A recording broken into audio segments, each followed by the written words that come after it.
Welcome to this week's edition of the mma-analysis podcast. I am your host, Lance Fishel. Sorry for not being here last week. A little under the weather. Went to Disney World with like a million other people, so sick. But feeling better. Yeah, I got a little nose stuff left, which, can linger a bit. But yeah, feeling good. We had some fights last week.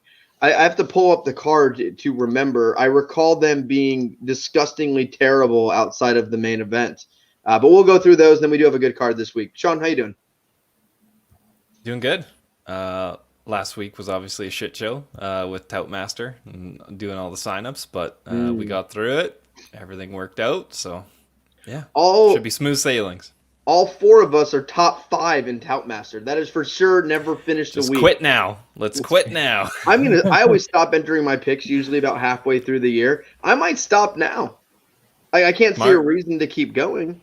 I'm surprised Brad made the first one. Like Sean said, man, we saw one person in this picks already the first event. I was like, was it Brad? I got this one. The Tout Master was good.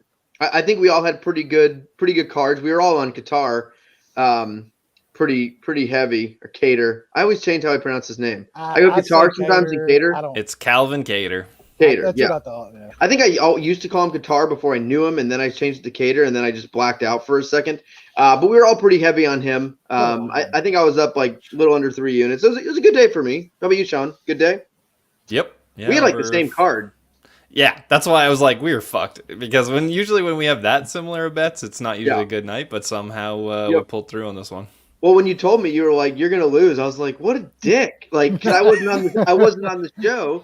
I didn't know who you picked, and I was like, why is Sean being so mean? He's had damn near the same fucking bets as you. Yeah. Wes, how'd you do? I had a great night on a shitty card. I even said on last week's show, like, I'm gonna shrink the bet volume and shit, and Sean's laughing at me and shit, and I'm like, yeah, you're probably right. I ended up having quite a few bets, but little over 7 units, and our boy Kattar was just, I mean, it's not often that you get like a line like that to where anybody that's halfway, is thinking about this shit is like, that's just wrong, and you go in on it and you have a good night usually. So yeah, good night.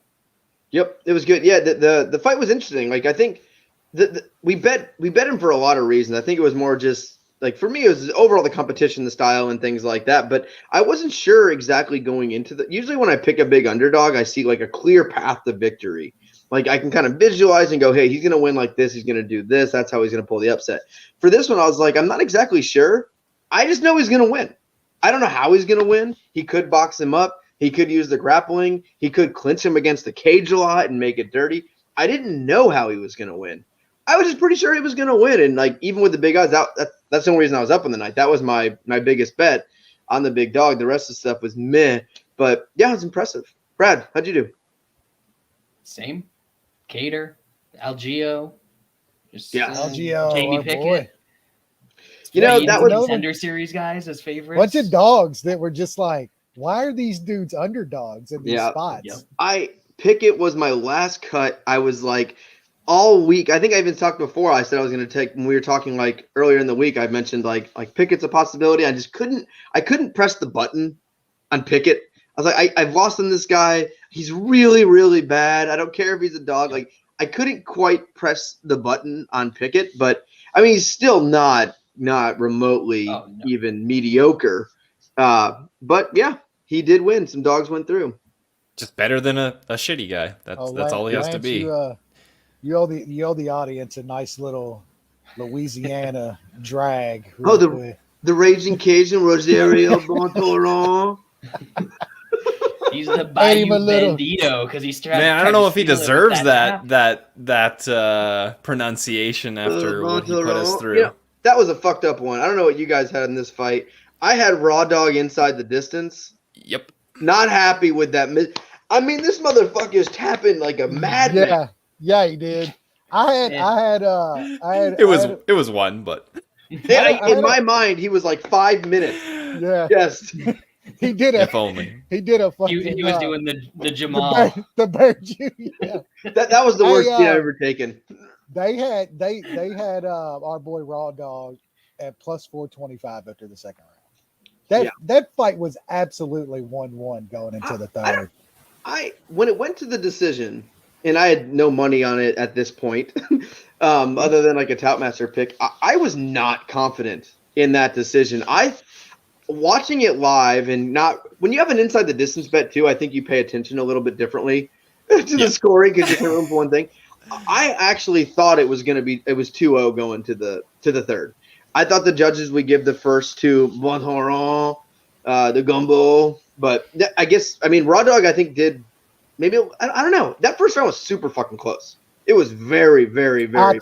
I thought he won it. I guess the judges did too, but I thought he did enough. He had landed better stuff in the first. It was close. They were both a couple of close rounds. Still, that was a crazy line for rounds that close to be a 4-1 dog going into the third round. Yeah. And then we know the finishing that Royval still has, that he still has a chance to get him out of there. I think it was also not just like how it was scored per se, even if you thought it was 1-1 going to the third, why it might have been elevated, is the second was pretty dominating by Bontoron. Like I think a lot of people thought he was going to come in and get a takedown, land him in the third round too. So yeah, the takedown was worrisome, but Royval still looked like he was pretty fresh. Like he didn't look like he was out of the fight, like he was gassed or anything like that. So I agree. But it was close. It was close. Yep. All right. Well, let's go. We'll jump right back into this thing. Look at last week's card. See. All right. So starting out, lightweight division, TJ Brown defeated Charles Rosa. Decision. We started off with a bunch of fucking decisions. We were all pumped for no fights 4 weeks, and we started off with just a bunch of really. I tried to warn you guys, man. Rosa just loves to get laid on. Man, I'm at the point where I'm like so invested financially in Charles Rosa's life that I don't know how to back out of it.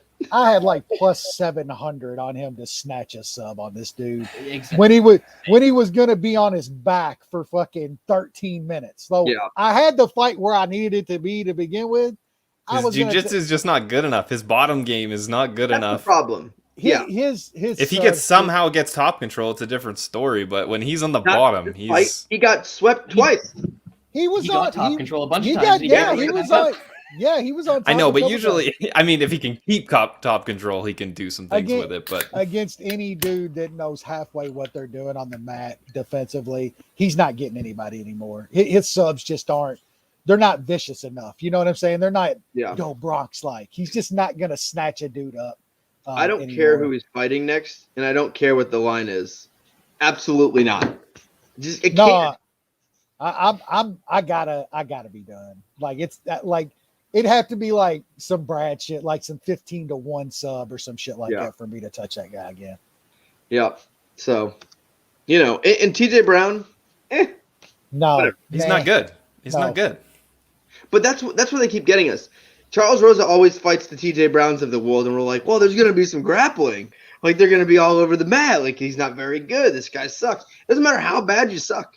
Like, Rosa's probably going to lose. And I think it's also we like the guy. Like, I think he's a very likable character. Like, when you hear him talk and his story and the Boston stuff. And, like, I like Boston guys. I like that attitude. I know everyone hates people from Boston. I love that shit. Just love Boston shit. just the mass holes. They're kind of racist, though. You gotta ignore the racism. Lance loves that shit. It's kind of racist. You gotta ignore the racism. I like the mass holes. I was born right outside of Boston, so maybe that's part of it. I don't know. I was born like 45 minutes from Boston, so maybe that's it. But I didn't live there. I just like the style. I like mass holes better than New Yorkers. I think we've had this exact conversation on the show multiple times before. I think we've had it about the food. I think we talked about it with the food. Boston food, second to none. Love it. Can't beat it. Anyway, let's move on. Featherweight division. Brian Kelleher defeated Kevin Kroom. Decision. I started off this card not happy. We lose the Rosa fight, which is my smallest bet, and then we move this one. I had Boom Boom inside the distance. Does this guy not know you can put both hooks into a guy? How many times did he get his back, was around him, left one hook in, and then 5 seconds later he's back into half guard? Like, what was he doing? Was that a game plan? Like, hey, I probably shouldn't finish this fight. He could have finished that fight literally at any time in that third round. absolutely aggravating on that one. Featherweight Kelleher does not finish fights. He didn't try to. Bantamweight. I know, and he didn't try and finish the last one that he fought at featherweight either. Yep. I don't get it. I mean, what was the deal with the second hook? Is that a strategy? I don't know. It's position over submission. Yeah, but he was going for the submission. It would happen like 5 times. He took his back. I know, but he had one I hook don't know. in, I guess I don't know. reached I don't know what to tell across. you, Lance. It's still better strategy than Charles Rosa being stuck in an arm triangle Yeah. for like the entirety of his fight. This is also true, but I think Kelleher's a little bit better. He'll be back down to bantamweight. He moved up to featherweight in this one because of the late notice.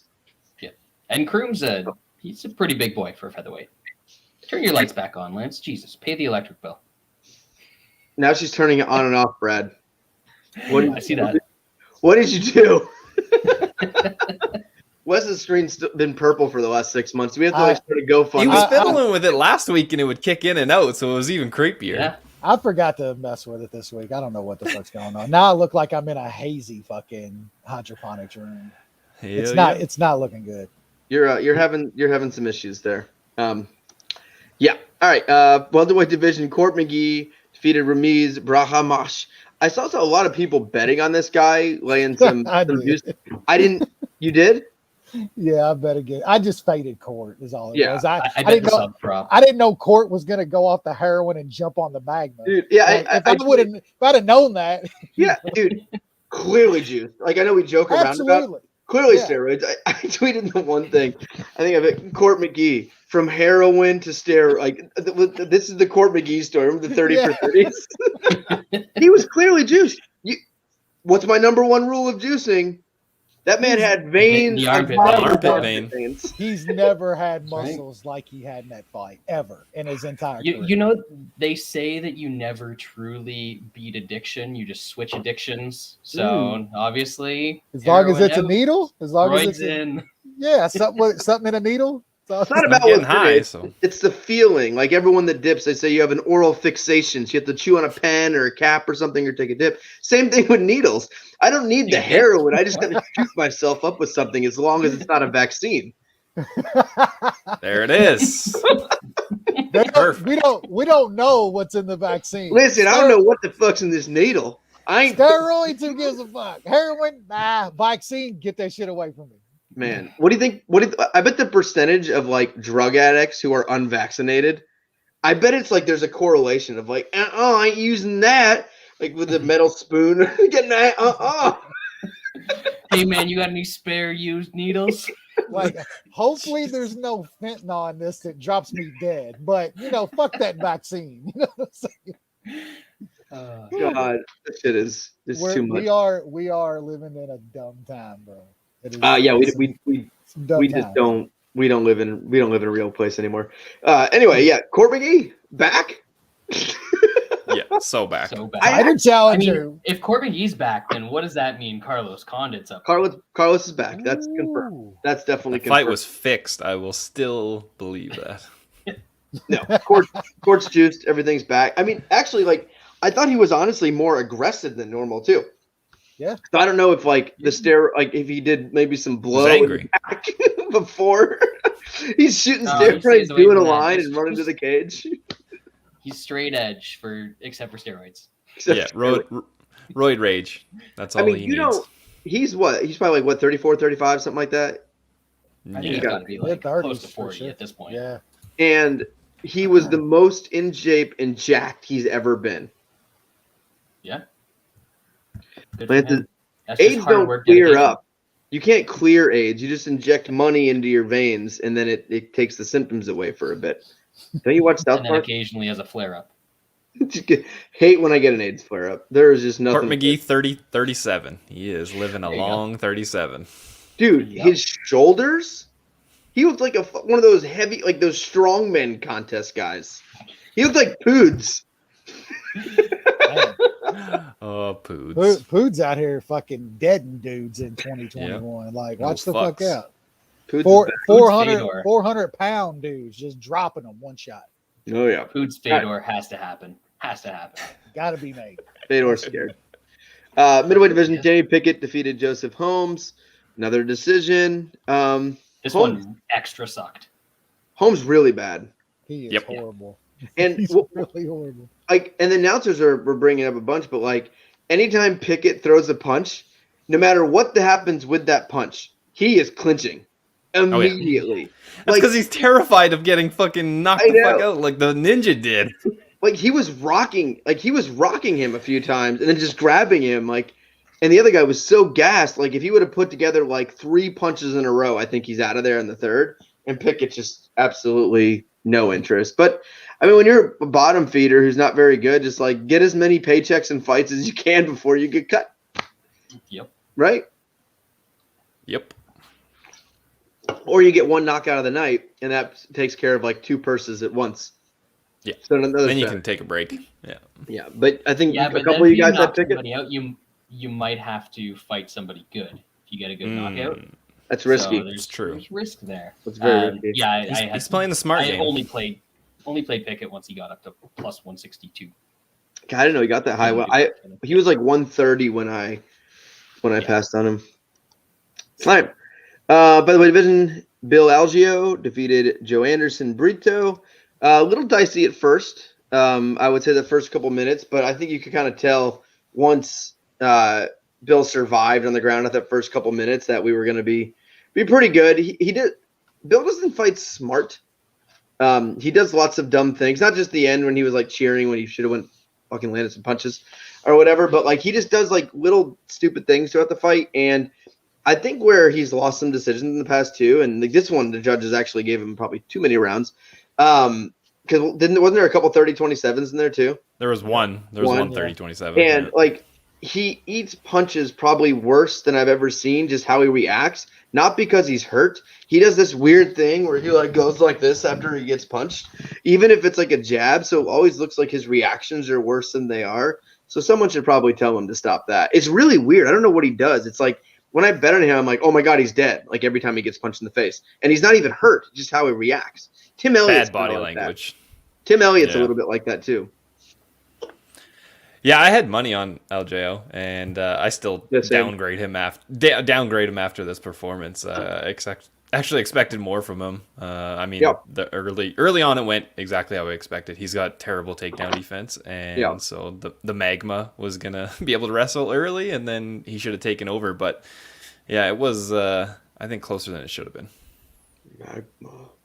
All right, cool. Let's move on. Lightweight division.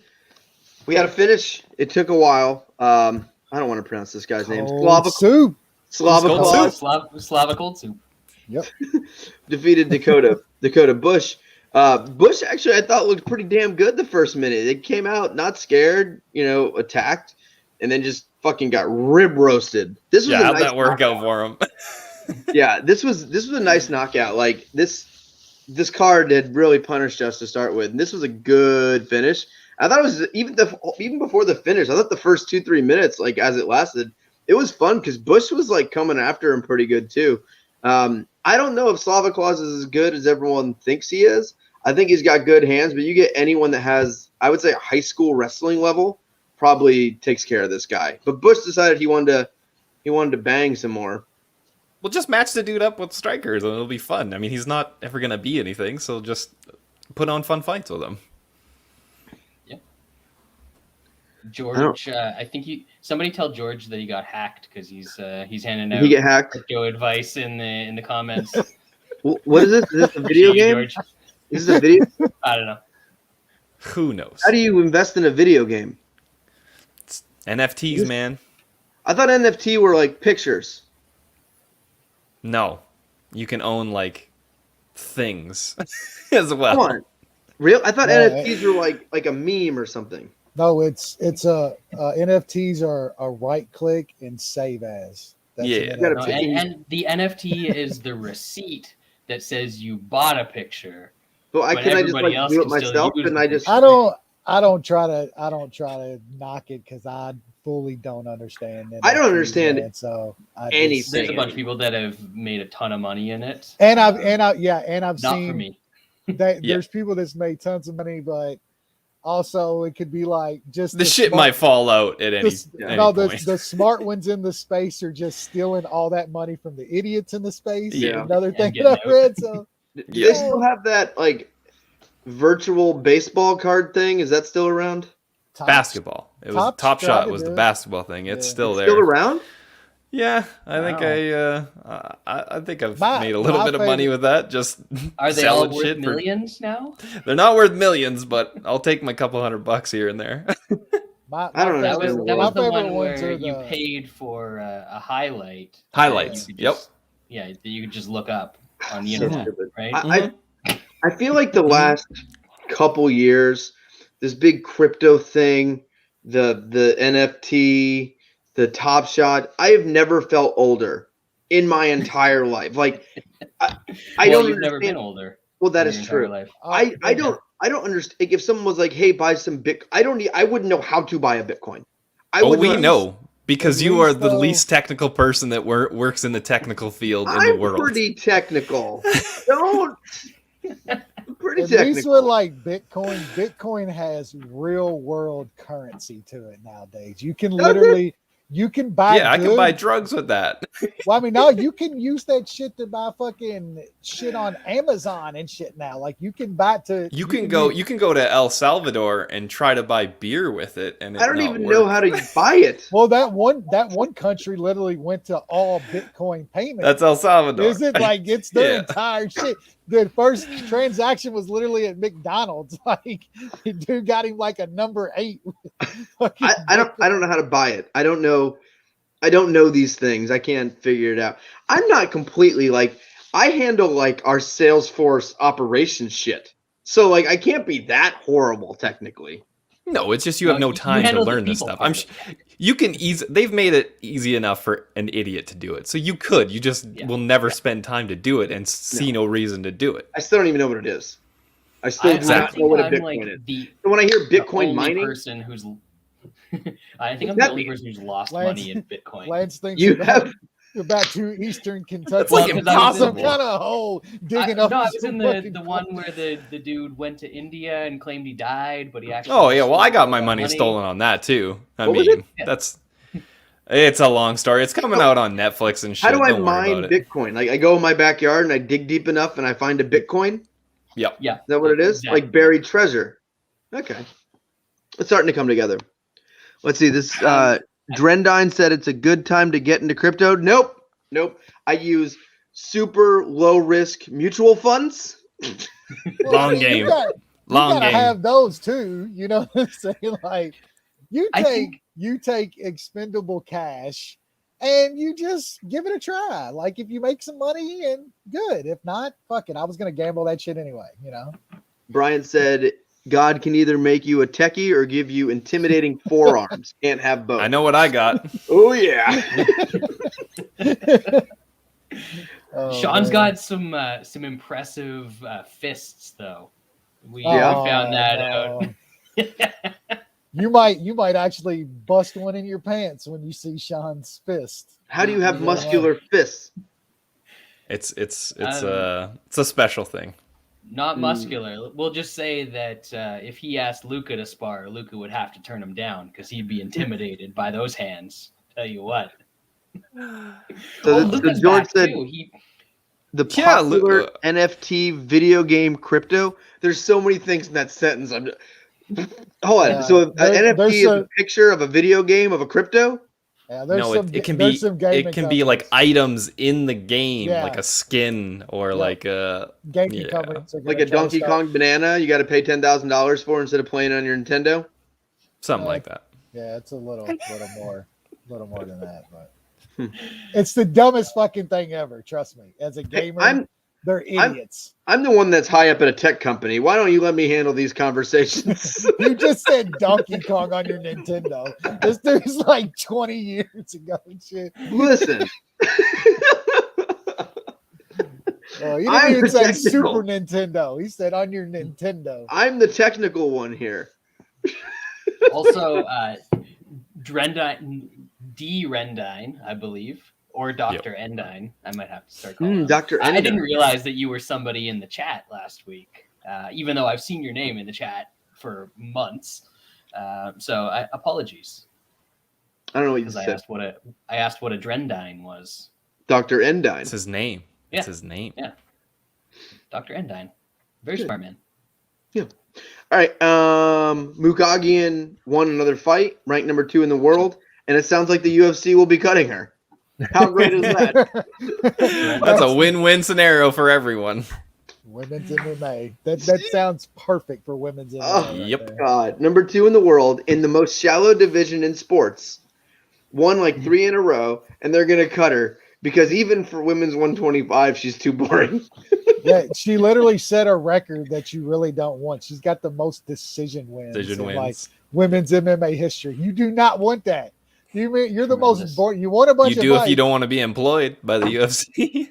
But hey, as far as making money, I said it on the show. Her by decision in that fight was one of the best bets on that entire fucking card. You just held your nose and bet it. It was easy. It was the easiest bet I made on that card. Yep. I love all the people online that think it's unprecedented that the UFC would cut somebody. Fitch. Wasn't Fitch 2 when they was Fitch 2 or 3 when they cut him with all the decisions? Definitely, absolutely. Yeah, he was definitely top Mighty 5. Mouse, like they didn't re-sign fucking. They Demetrius just traded Johnson. his ass. They traded it. Yeah.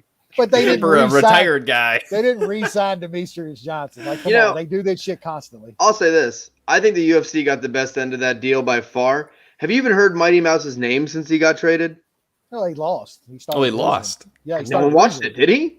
If no one watched it, did it really happen? I mean, but they did like in that same like time they let fucking Johnny fucking Lineker walk too, and he's over just melting guys. And that's a different one. But the problem is no one. That was stupid. The UFC wins that trade because Mighty Mouse didn't bring eyeballs in, and even in a short period of time, a lot of people fucking talked about Ben Askren, and he had some big fights and the Masvidal thing. Well, just that highlight alone for the UFC was worth it. Yeah, doing that for them. It does show you could be one of the best fighters in the world if you go out there and you're not. But if you're not putting on exciting fights too, the fans don't give a shit either. Like nobody but hardcore fans gave a shit about Demetrius Johnson. Yeah, so, and it wasn't that he didn't finish. He did get some finishes. Yeah. It was just he was always just he never took risks offensively, defensively in any way until the fight was kind of in the bag or he was really, crushing someone. So it's like his fights just weren't exciting because his opponent was overmatched, but he didn't go for the kill and usually just play with his food for a while. He also wouldn't go up and wait and fight Dillashaw and shit like that. Even like the Borg finish, which was just an insane finish. One of the best you'll see. Up until that point, it was a Mighty Mouse fight. It was typical. Well, yep. And he also immediately ruined it by calling it the Mighty Whiz Bar. Yeah. Instead of anything else. Friend of the podcast. Can we get Matt Hune to just find some Japanese dudes and pump them up with fucking steroids and get them over like the old days? Like, yeah. Mighty Mouse is a friend of the podcast, though. Don't forget it.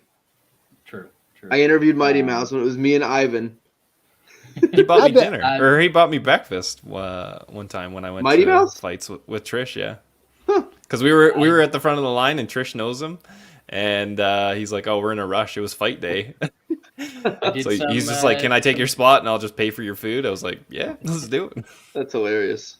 Did some temporary tax documents for one time when he came to fight in Canada. Ooh. Yeah. We've got Mighty Mouse big connections to the MMA analysis, even if he doesn't remember any of them. Definitely does. We already talked about Royval. Collier just dominating. Chase Sermon with round one. I bet so. Like 5 minutes before this fight started, I saw that doesn't go was like plus 115, and I was like, "Fuck it, it's a heavyweight fight," and I took it, and it helped me a lot. So I was happy for my boy Collier. That was awesome. It's funny. When I was looking at adding some stuff like early on in the day, I saw the sub at like 10-1 or so, and I was like, he could totally do this. Like Sherman's a joke. But I was happy with the inside. Yeah, he just dominated him on the ground. That was ridiculous. That was a white belt. He got blasted too. Collier got blasted quick. Collier talking shit after the fight, like he's taking over the heavyweight division and shit. It's like, he might be better at heavyweight than he ever was, down at 185. That's how shitty heavyweight That is. It's how shitty. He could just be, man, I'm fat. I hit kind of hard. I can take some punches. Yeah. My chin's better now. Yeah. Yep. Bloated chin. I mean, yeah. Plato Collier is not to be fucked with. That's for sure. He's Top like, contender. he's champ of the t-shirt in the pool now. I mean, Yeah. this dude's got 2 belts. He's too good for that division. He's moving up. Oh, he's getting there. It's unfair. And then we talked about it a little bit, but Calvin Kattar defeated Giga. Just dominating performance. Giga after the fight said, like as Brad said, he beats Kattar 9 out of 10 times, which we clearly saw. I laughed and laughed. God, that guy is. That was one of those. There's a lot of guys that I don't like in the UFC, and I always try to pick these matches. You guys know there's a lot of guys I don't like. Watching one of them get humbled is always great. This might be like a top 3 humbling experience I can think of because it was so dominant, and it wasn't to like the best guy in the division or anything like that. I'm trying to think of one. I mean, James Vick. James Vick. James Vick. The Gagey one is. That was definitely. There's a little special sauce on that one. But this was a good one. This was up there. A guy who didn't deserve the talk that he was getting, who calling out the champ right before he's facing the toughest test. And this dude just gets his fucking shit pushed in about as much as you can do. Tough guy, though. I got to give it to him. He took a beating. we all tail Luca for Kattar inside the distance, and we all cashed. Exactly. Yeah, Luca did say Luca was the only person in the world who favored Kattar in this fight. Yep, it's amazing. He said it. Inside the distance. He's unreal. And then got just praised me. I got this one dead on. Called it. It's been worse than before. Like it's 100 tweets. It's too much. I love that. I love that. 3 breakdown articles for every bet. Ngannou against Gane, it's 3 days. 1 day to break down one dude, 1 day to break down another. Then I'll give you my thoughts at the end of that on day 3. It's like if this was the fight to be doing all that tape study, man. Whew. I hope you got like 7 different rows of Brad of just tape on the counter because tape is very important. I just watched watched all of Ngannou's fights. He hits hard. Yeah, he hits exactly. Really hard. Gane likes to move and throw 2 strikes at a time. The whole tape study thing is so funny to me where everyone talks about it all the time. It's like, oh, go and do tape study watching Dustin Poirier fight. Like you've seen Dustin Poirier fight like 15 times.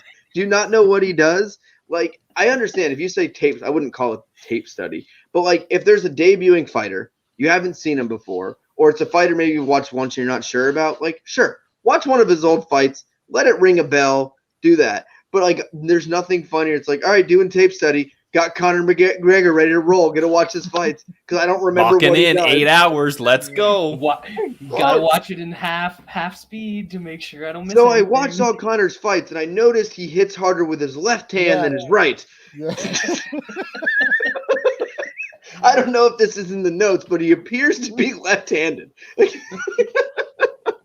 Oh, it's the only sport. Like, could you imagine like in any other sport of like with betting and everything? It's like, all right, like Duke FSU tonight. About to watch FSU's first 12 games and really dive in before I place my bet. I'm gonna watch some like the Panthers run some plays. Like MMA nerds are the funniest kinds of nerds because you wouldn't expect them in a sport like MMA.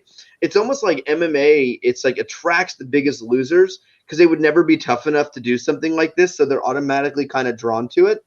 I guess that's it. I don't know. I can't figure it out. Why are nerds and MMA so tied together? Because MMA is its own fucking world.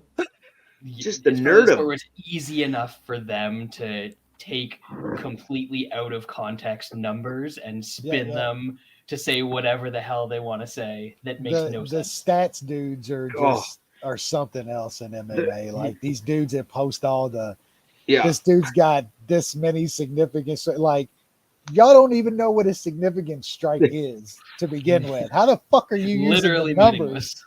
I saw a great one today. This guy posted this big chart breaking down Contender Series. and someone retweeted it, and I was going, oh, this is great information. This is so interesting, blah, blah, blah. So I click on the chart, 50% win-loss record. So if you were on the Contender Series, then your UFC record is 500, and that was very interesting. I'm like, oh my God, that's mind-blowing. Half the guys win, half the guys lose. I'm going to use this to cap all my fights. I mean, It's almost like there's pretty good two strategy. outcomes to a fight. Just Oh my bet God. every dog. You're gonna win, right? It's just the nerdum. It's wild out And there. So where do we see Kattar at this point though? Like forget Giga, he needs to go back down and do I something. think he fights Yair. Yeah, that dude never wants to fight, but yeah, that Yeah. would be a good fight. It'd be a good fight. I guess Yair did look as good as he possibly could, getting his Looked ass great. completely. He looked way better Completely versus Max than Kattar. And he still got just fucking lost half his life in that fight. Yeah, but he landed shots, and it was competitive at times. I think Kattar fucks him up though. I think Yeah, Kattar will we'll see. fuck that guy up. I think that would be. I think Yair is the one that makes the most sense to me. The elbow stone in that fight would be tremendous. Like, Yeah, it'd be a fun fight. Yair's fun. I'll give it to him. He's a fun he fighter. is. Yeah, him and Kattar would throw like 50 elbows and back elbows and shit, and they'd land. They wouldn't be like whiffs. Yeah. They'd be landing. Yep. I Yeah, have he to does. Good. say though that even though Giga got absolutely decimated, in my books his stock went up a little bit Yeah, I because thought he did. I thought thought he did too. very little of him before. And I You thought- think more of him? He's always been tough. Like Yeah. I thought all more that of proved to it- me is he's tough, but that I kind of already knew that. I thought less of him because Yeah. his kicking does nothing against top level guys. Absolutely nothing. Also, it was his non-existent. cardio was atrocious. Well, I think it was the grappling he's not used to, and then he. I took know, some but shots in still, round like, two. and getting the shit kicked out of him. Yeah, he Instead. got beat up bad in round Getting two. punched in the head. I mean, you would think with his striking and how that fight was playing out, and then it wasn't all close in. Like Kattar did a good job getting it close, but there was a lot of at distance strikes, and Kattar was winning some of those. You would think, like Giga, he threw very few kicks after the first round, and I think because he didn't want to get taken down because he's such a bad grappler. Yep. I mean, I think less of him. I think he can't even use his best weapons because his grappling is so bad, and I think this is the first time he's fought a good, smart fighter, and we saw what happened to him. I mean, if you look at Giga's path to where he got, how this top five and getting these big names, he fought no tough matchups. He fought he was always in his wheelhouse. Either it was a guy who was shitty or a guy who was going to stand at distance with him like a Edson Barbosa. Yeah, but Yep. you still got to add to it that he did fight one of the best guys in that division this time out. So it's got to be somewhere in between. I want to see him. We'll see what he looks like in his next fight because he'll probably Give him get some. fucking somebody with wrestling. I want to Well, cash I this mean- dude out again. Yeah. I mean, I'm one. Too bad there's like what a no trem- good. There's not very many good wrestlers in that weight division. Chad I Mendes wanna- is coming back. What a tremendous amount of For money bare knuckle? on Giga. Yeah, I'm going to see Chad Mendes versus It- Giga, I think. I All I, think want to Chad know. Mendes could beat Giga without even throwing a punch. What about Yep. Frankie going back up? All I want to know Yeesh, is man, Mendes- that was bad last time Is out. Chad gonna be on the fucking gear again? What is it? Bare knuckle? Of course that he's he is. doing? Yep, Yeah. he fucking better be. Yeah. Oh, the other guy we didn't talk about too, the Kager fight next is Brian Ortega is not matched up. That'd be fun. Yeah. That'd be a fun fight. Yeah. Ortega's someone that would fucking curb stomp Giga.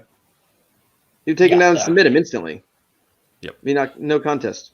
Anyway, Yeah, All right. but I'll Giga's watch never gonna Kattar fight get that anybody. fight. So no. yeah, Tater's fun to watch. Giga's back to the line. I want to see him face a guy that's like a Bryce Mitchell, Bryce like a guy Mitchell. who's not like this top Here five goes- guy. Lance, That would be Lance wants dudes to be like cut worthy performances, and then that's like get these guys. well, out especially there. guys he hates, like Giga. Yeah, And I know. I agree with him in this He's instance. Bryce Mitchell. I want to see that happen too. Once you get on the list, there's just no removing your Yeah. name until you're out of the UFC. And Yeah. I can always find these ways of matching guys up to get them into that place. So yeah. All right, you guys Sweet. ready to move on to 270? So Yep. Cool. All right, we'll start in the women's flyweight division. Kay Hansen defeated Jasmine Jasudavicius. Already won. She defeated her already? Already won. Can I get like $5,000 down on this ragged chick real fast? I need to take out a loan. You can already foresee the future. Are you betting this? No, you said that she already defeated her, so I did. I think we got to put a big bet on Kay Hansen. Oh, well, I wasn't paying attention because I already lost it. I get it. Look at who's fighting. I mean, it's all I didn't look into this fight really at all. Kay Hansen probably wins, but she did not look good last time out. So OnlyFans angle. Mm. Our boy Aaron Waters show. Narrative Nation. I'm thinking of fading her. You've got Sarunas Jasudavicius, former NBA player, fighting Kay Hansen, moving up from 115 to 125. Big size difference. The Canadian chick, she's Canadian though, so that's. Ooh, I know that's a tough go. She's got muscles though, and Hansen was fat at 115, so now she's doing the OnlyFans porn, and she's going to be even fatter at 125. But she put on the weight. Did to get storm the the Capitol though, so like she's in like tremendous fucking shape. She's recovered. She's recovered from that. Apparently, is what she said. She was in a bad place where she was like, "I'm going to be racist for a bit," and then she's like, "Oh, I'm not racist." So like she's changed. My bad. People told me to be racist. That was like her. Yeah. Right? So we got another type of the other girl, the one that didn't know that her boyfriend of a decade was some type of racist. It's another funny how that works, hey? It's crazy that it never comes up when you live with someone 24 hours a day. Never saw it. I never saw it. and then Angela Lee's next boyfriend, what's the guy's name? The fighter, where because he didn't want to wear a mask on a 3-hour flight. 4-hour flight. He's like, you know what? I'm just gonna Tony Kelly. Yeah, I'm gonna drive 18 hours. I think that's the best move for me and my career and my personal freedoms, my body, my choice. Unless it's someone else's body, then it's also my choice. Yeah. Oh, what a world! I love this world. It's a great place. I'm gonna take Kay Hansen. I'll have to talk to Aaron though and see in the Narrative Nation that he owns. Canadian versus OnlyFans star. I don't know which way you lean on that, so I'm gonna have to kind of check in with him and see how that goes. You guys got anything on this? Good. Did I? I don't. You can go. You can go. No one really broke it down. No, I said everything I had to say. Dog or pass. Dog or pass. I'm passing. All right. Lightweight division. Matt Frevola versus Gennaro Valdez. New Sean. Matt Frevola is very, very bad. Now, is the guy that he's fighting bad? Probably. I mean, looked okay on Contender Series. Dude's got a shit ton of finishes, so would I be surprised? I mean, Frevola's been knocked out twice. I mean, he obviously just got slicked in 7 seconds last time out. This Valdez guy, inside the distance, like plus 275. Might be worth a sprinkle. Wes?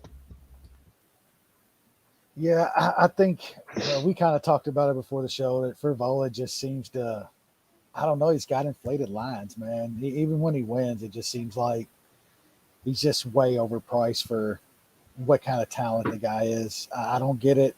People seem to bet him a lot, but I wouldn't be touching him in this spot. I can't bet a dude that's been beating up fucking street taco fucking vendors and shit though and knocking them out. It's definitely dog or pass, but man, it's hard to bet on an unknown like this dude, but probably got a good chance to knock out Frevola in this spot. He specializes in Mexican street corn. From what I've heard. I was doing some tape study.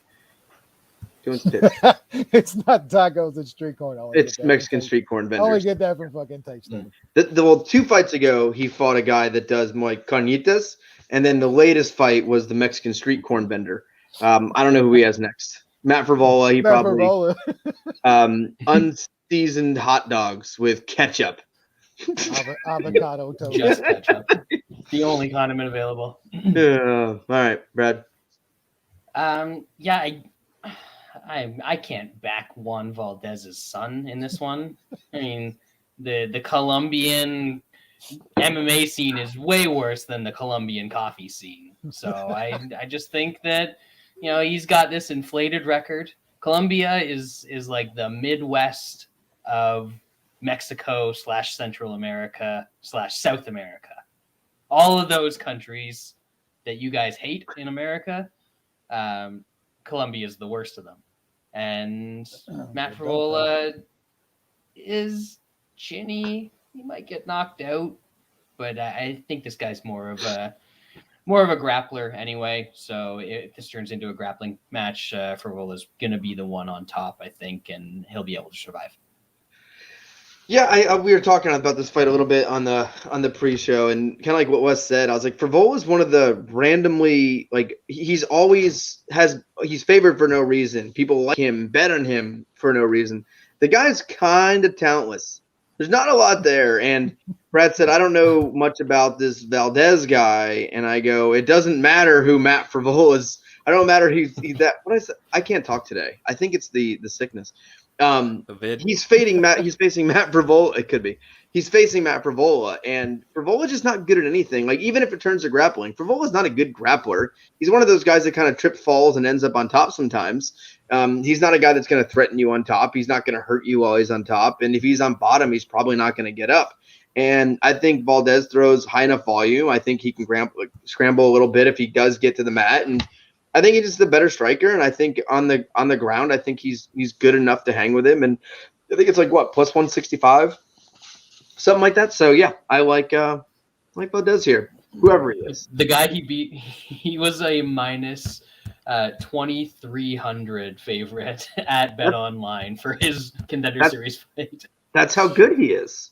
Yeah, dude's freak. Yeah, dude's cool. Who was the guy he was facing? Prime time. Patrick White, Patrick with a K. Just that guy's good. He's good. He represents Anchorage, Alaska. Yeah, Alaska's heavy own. hitters are. We've seen a lot of good guys from Alaska. Really, it's the new area where you find the best fighters in the world. It used to be Brazil. Now it's transitioned over to Anchorage, is where you find a lot of the best. Global warming, baby. That could it's this. So tonight is supposed to get a little bit more snow here, and this will be the third snowfall in Nashville in 2 weeks. I don't understand. Times. We got some too tonight. Yeah. When we were in Disney World, when I was gone, we got 8 inches where I live, which for Nashville is fucking insane.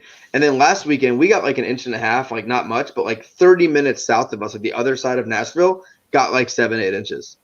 I got a friend down in Alabama, like central Alabama, and that last snow that you got 8 inches a couple weeks ago or whatever, like they got snow down there and they like never ever. Yeah. They're like rarely, and he's like, man, it's wild. My dog's freaking out and shit. It's like yeah. One half your city got the HAWG and one half your city got Gane. 8 and yeah, 1.5? we didn't. Well, yeah, 3 inches might be lying. Let's be real. I think Gane's closer to 1.5 inches, so it's kind of. Well, we'll break it down later, but I'm going to take everybody back to linguistics school because I know a little bit of French. So we'll break it down. But I did Spanish. Spoiler alert, or teaser alert. All right, we can go. We can go quick on this next one as we have women's strawweight division: Silvana Gomez Juarez versus Vanessa Demopoulos. You, Sean? These ladies are combined 1-4 in their UFC/Contender Series. Frank said that Patrick White guy didn't have his cup or his mouthpiece for his fight. The fuck you need that for? He's from Alaska. Bro, I don't plan on getting hit up there. That's what I would say. I'm not getting hit. No. I'll take Crystal. She seems feisty. Which one's that? The stripper. Is that her stage name? Yes. Okay. Yeah, let's make it sure. That's it? That's your whole breakdown? All right, Wes? Yep. Man, I really have no fucking idea here. I'll probably take the dog in Top Master. Who's the dog? I don't know. I just whichever one is the dog. Whichever one's the dog when Top Master opens. Come here, Juarez. This is terrible stuff, man. Like, whew. Terrible. Brad? All right, guys. Biggest bet of the evening. Oh shit. The stripper, no cards, plus 100. I actually got it at plus 125. That's a real bet. She's tough. Brad Yeah. pulling out a real bet. She's tough. Wow. She's used to taking a beating on that pole. She's not gonna get stopped by some little 115-pound. Where's this one from? Argentina? Sounds I don't know. Or some shit. Yeah. She's not gonna get stopped by her. So the 37-year-old that sucks and got subbed in the first round of her last fight, by a she gets Canadian. subbed again. Yeah. Yeah, exactly. If she gets subbed again, I'll cash a bet, and if she just beats the stripper up for 15 minutes, which been known to do myself once or twice back in the day, then we just we move on. No sweat off my back. Yeah, I'm not going to bet this fight. Smart. Yeah. Smart. All right. Bantamweight division, Tony Gravely versus Salmon Oliveira. That's a real person? Or do they just kind of sneak that in there? Is Wikipedia playing a trick on me? Boston Salmon Oliveira? Salmon Oliveira? It's like they just kind of pieced together some That's things. it. Is that a new like Mexican seafood dish or something? Salmon Oliveira. That's the guy who makes the corn at the street corn place. Oh man. Yeah, I don't have much in this. I think I was on Gravely when he got smashed by Man-Ass there. He did not look good. He looked very bad in that fight. So I'm just staying away. I don't really have a clue who the old Salmon Oliveira is. So I'll just watch this fight and maybe I can fade these guys the next time. He got through to the UFC with a contract because he beat some random dude by split decision. If Yep. that tells you. I think Dana saw the guy's name that he beat on Contender Series, and he's like, "Holy shit, he beat Jose Aldo on Contender Series! I gotta get this guy a contract." Only explanation. That is the only fucking way. Yeah, I mean, you probably got to like Gravely in this spot, but man, there is no way you could lay minus 250 or whatever on Gravely against anybody right now. Not after what he looked like last time.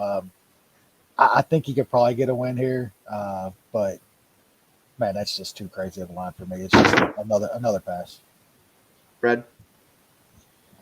Yeah, if I didn't, I saw the Contender Series fight. I haven't seen any of Salmon's other fights, but he has a lot of guillotines and stuff like that on his record. So if Gravely gets a little sloppy shooting in for one of his takedowns, which he can tend to do from time to time, wouldn't be shocked to see him get tapped. So I'm going to stay away, but Gravely should win. He's not awful. He lost to Man-Ass. Yeah. That's pretty awful. Dude's for real. He's a little better than this Salmon guy. He looked Who bad knows? in that fight. But He he looked looked- bad. Yeah. Yeah, Gravely He was could be like a little ghost little in that worse. second round. Gravely's one of those guys where like you watch him sometimes and like with his wrestling and stuff, you're like, God, this guy could beat a lot of guys and decent top control at times, like decent double A can get guys down. And then you watch the Man-Ass fight and you're like, but what if he can't? And like I don't think he's that great. And I don't know if his top game is good enough to hold guys down at this point, like for that long, where he can avoid defeat at all times. And Salmon Oliveira, big time. But from what I can tell, this guy's more of a ground fighter, so this could be a good matchup for Gravely. I really don't see Gravely getting out grappled by a guy like this, and I don't see him getting submitted from top position either. So we'll see. It's going to be a pass here from a bet. It's like minus 250. I don't think anything's worth it, but probably a boring Gravely decision fight, I guess. All right, well, let's move on. Welterweight division: Trevin Giles versus Michael Morales. Nushan. Should be somewhat of an interesting fight. Giles losing to Duplessis is and getting knocked out by him was pretty wild. I don't think I bet him in that fight, but I was pretty surprised to see him get finished there. That's not a great sign. he has shown fairly good takedown defense, so I think he will probably want to keep this on the feet, and then it's probably a close fight. I haven't really watched much of the guy he's fighting, but he's got a shit ton of finishes, so I think either of these guys will have a chance at getting a finish, but I'm not quite sure who it's going to be. I'll pick Giles because he's the dog, but I got nothing on this fight. Wesley?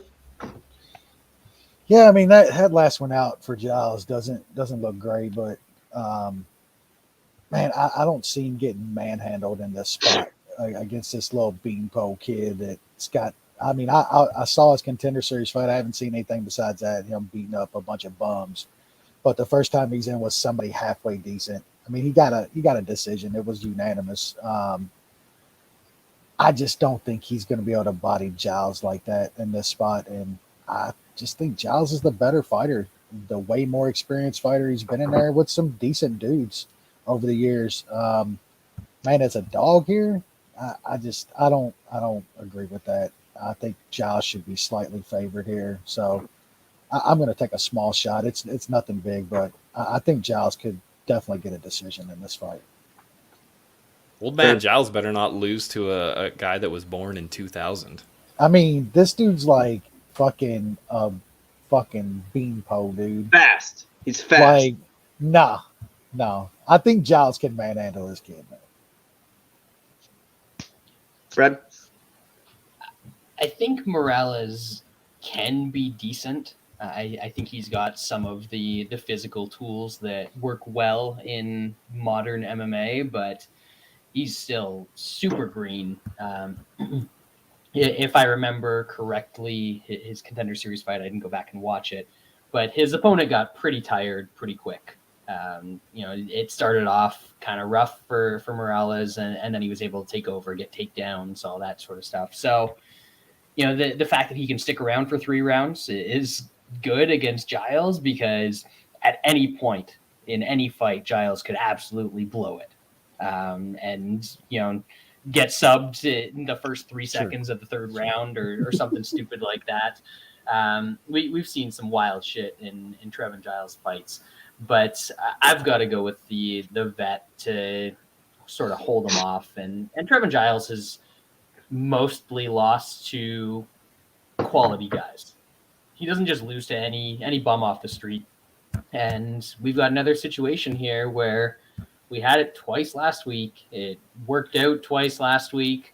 And there's a dude coming in off Contender Series, and he's a favorite to a guy that's been around in the UFC for a long time. And those tend to be a disproportionate amount of that 50% that you referred to. 50-50 is the record of Contender Series fighters. I want to be on this. I want to be on the side, the 50% that Brad just described. That's the side. 50, you have a 50% chance of winning this fight. Sweet. I'll take plus one. What do we got? 20? Plus 115. There you go. There you go. That's crazy. That's crazy. I don't really like a side in this fight. I think it could be Giles just being too big, too physical, pushing him against the cage, throwing him on the ground, landing bigger strikes. Or there could be a speed disadvantage here. And on the feet, Giles isn't fast enough to keep up with him. And we see, Morales land strikes. Morales does have that finishing ability. And, even if a guy is not facing the highest level like contenders, but if you're finishing a vast majority of your fights, like the guy Valdez, who we talked about earlier, Morales here, if you're used to finishing fights, you do have that knack for a finish when you're finishing such a high amount of your fights. And I think one way or the other, this fight is getting finished. Giles is plus 115. The doesn't go is plus 120. I like that. I like that a little bit more. I see one of these two guys getting a finish here. So it's going to be doesn't go for me in this one. All right. I don't know what this is. Jack Della Maddalena versus Pete Rodriguez. Man, that's Nelson Mandela's fucking nephew. Dog. Nephew? They spelled it wrong because Dana can't read it. I thought his name was just Jack Della. He was sponsored by Modelo, the official beer of the Octagon. It's pretty good. Is he getting some sponsorship money for that, or is Dana keeping it all? Yeah, You know the answer to that. He had a rough night at the tables. Just if you haven't looked yet, Maddalena is Australian, so use that as you're picking this fight. He's Australian. I understand he's Australian. The He's guy Australian. he's fighting is 4-0. Is he The Australian? combined record, no, but the combined record of those 4 fighters that he beat are 4-13. Yeah, but is he Australian? He's not. But He's the guy not. he's fighting has beat absolute bums. So I'm not betting this fight because I'm trying to stay away from debuting fighters and, just low-level shit. Maddalena is How did minus this Rodriguez 300. guy get a fight? I don't know. I think this is Dude, like beat a up Roberto Pixley in his last Like, outing. Come on. He's only had 4 fights. He's fought nothing organizations. Now he's just showing up on a big UFC pay-per-view. Like, I know everyone's pounding at the door. They're rafting over to Fight Island trying to get to the game. So Warley Alves He's gotta was be supposed to in fight. same- Yeah. I saw Go that. ahead. I was just saying he's got to be in the same gym as somebody that's higher up on this card. Yes. No, I actually don't think so, which is surprising. It Wow. doesn't make Yeah. any sense. Did you know more people died drowning trying to get to Fight Island to fight versus COVID? I'm not serious. surprised. Everybody Like, wants to fight. People Everybody. were all over the world just trying to, because they ran out of boats because everyone had taken the boats to Fight Island. So guys Yeah. are just swimming, just trying to get to Fight Island, and more people died that way. Sad. R.I.P. Very sad time. That's how we're gonna find Atlantis, really. Just We're gonna put, go down say to there's find going to all be the a fight bodies. card there. We got a fight card in Atlantis. We're paying 10 and 10. Pay for your own travel. See you there. Oh my god. Biggest card ever. Oh God. All right, Wes. Wes, you got anything in this?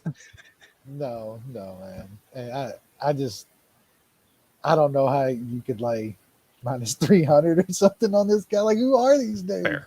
How do you even line this? Who's fucking lining this shit? how do you figure it out? Is Kalikas fucking watching like Australian fucking barn fights and shit? Lining this? Believe me, it was easier for us to line old like superior challenge cards back in the day than it is to line this bullshit. Yeah, So I got nothing, man. The one guy, and I saw this on Sherlock, he fought for Icon Fighting. Am I supposed to know what that is? You should know that the 4 guys that he beat are a combined 4-13. That's all you need to know. But is this like a known fighting I organization? thought it was like Icon? Ion Television. You remember that? You remember the Ion Television commercial? Or was Yeah, that they just used to an have- American thing. Yeah, they used to have a lot of episodes of Criminal Minds on there. Yeah, I mean, this guy's fighting for Ion fucking fighting shit. Never heard of it. Never Yeah. fucking heard of it. Brad, I don't even think I've seen like Composer post videos of that. Well, Chris Curtis Fine. fought on a icon card, and so did Amanda Serrano. is that the boxer? Wow. Yeah. I don't So understand. somebody fights there. That's a roster of fucking killers, man. This dude might be might be it. Pete Rodriguez, who's favored in this fight? The Australian's like a minus 330. Minus 350, minus 30. Yeah. Modelo, What the baby. fuck? He's got that Modelo backing. They know he's They're getting pricing him like he's Modelo Negro, but he's just regular old Modelo. Do the odds makers know he's Australian? Man. Ooh. All right, Brad, you got anything? No, like people seemed hyped up on this Australian guy, and I do not get it at all. I mean, he was minus 200 versus Warley. What's that about? Yeah, exactly. I would have. That would be What? something that I would bet for sure. When? When that fight two was weeks supposed to ago. happen. Yeah. No way. Yeah. Really? Can you see that? Let's- No, Are nobody we can see that. serious? Oh, there you There go. it is. Yep. Oh, yeah. Get the Look at fuck that. out of here. Now, Fancy. that'd have been in on one right there. My God. That would have been going deep. Yeah, what the fuck? Warley plus 160 versus is a this guy? debuting Australian. Who I don't know, man. They got a scout over in Australia. Like, what's going? Does this guy have the Pete Davidson dick? No doubt. What the fuck? Like what? I don't know. Like, is there some Pete in him? Like, what's he got here? What's he working with? I mean, Pete's been in everybody from what I've heard, so maybe. Pete is running around stealing fucking dudes' wives and shit, dog. Like, He's the best. he's stealing dudes that are worth $1 billion. He's taking their wives and shit. Like it's nothing. Just Pete. And he looks like an ugly fucking heroin addict. He's the best. You can't beat him. He's just the best. All right, let's. I guess I'll take the Australian because he was favored over Worley versus some dude I've never heard of. That's nuts. All right, featherweight. We can probably do this one pretty quick. Topuria versus Charles Jourdain on short notice. Risky fight for the Canadian loser. You, Sean? Yeah. Jourdain, I don't know if he's just trying to extend his contract. That's why he's taken last second fights when he shouldn't against a guy that's actually very, very good. I was looking to bet Topuria against Evloev. Obviously the numbers pretty fucking wide on Topuria against Jourdain. I just think the grappling is going to be such a huge advantage. He's going to be able to get Jourdain down, who has not great takedown defense, and then probably smashes him on the ground, maybe grabs a sub. I don't know. Jourdain has shown some pretty good toughness, but Topuria is a beast, man. I think he's very good. I'd like to see him against some like top 10 fighters. I put him in a 2-unit parlay. I got him at like minus 476. Little juicy, but found a good number. So I think the only question is whether he finishes him or not. Brad? Skipping West? I know. What are you doing? I was looking at the fight card, so I need to visualize it. And Man, you got that COVID fog, man. I know. What's his purple is really yeah, I can go quick. Love it. I like Topuria here. Like, this isn't good for old Jourdain, man. He's got to be taking this on short notice to be some kind of company type dude and shit, showing he'll take fights. But Topuria is actually really, really fucking good, and he's got a massive grappling advantage, like Sean said. I like a little bit of Topuria by KO here. I think it'll be more ground and pound. I think Jourdain's got some decent sub defense. That's sitting around plus 400, plus 425, I believe, at Bet Online. I'll take some of the KO, and I do have Topuria in like a stupid 8-leg parlay or something like that. So, yeah, I like Topuria a lot here. I think he gets a finish. Yep. Red. And he's muted. You're muted. Nope. You're still muted. Oh, There he is.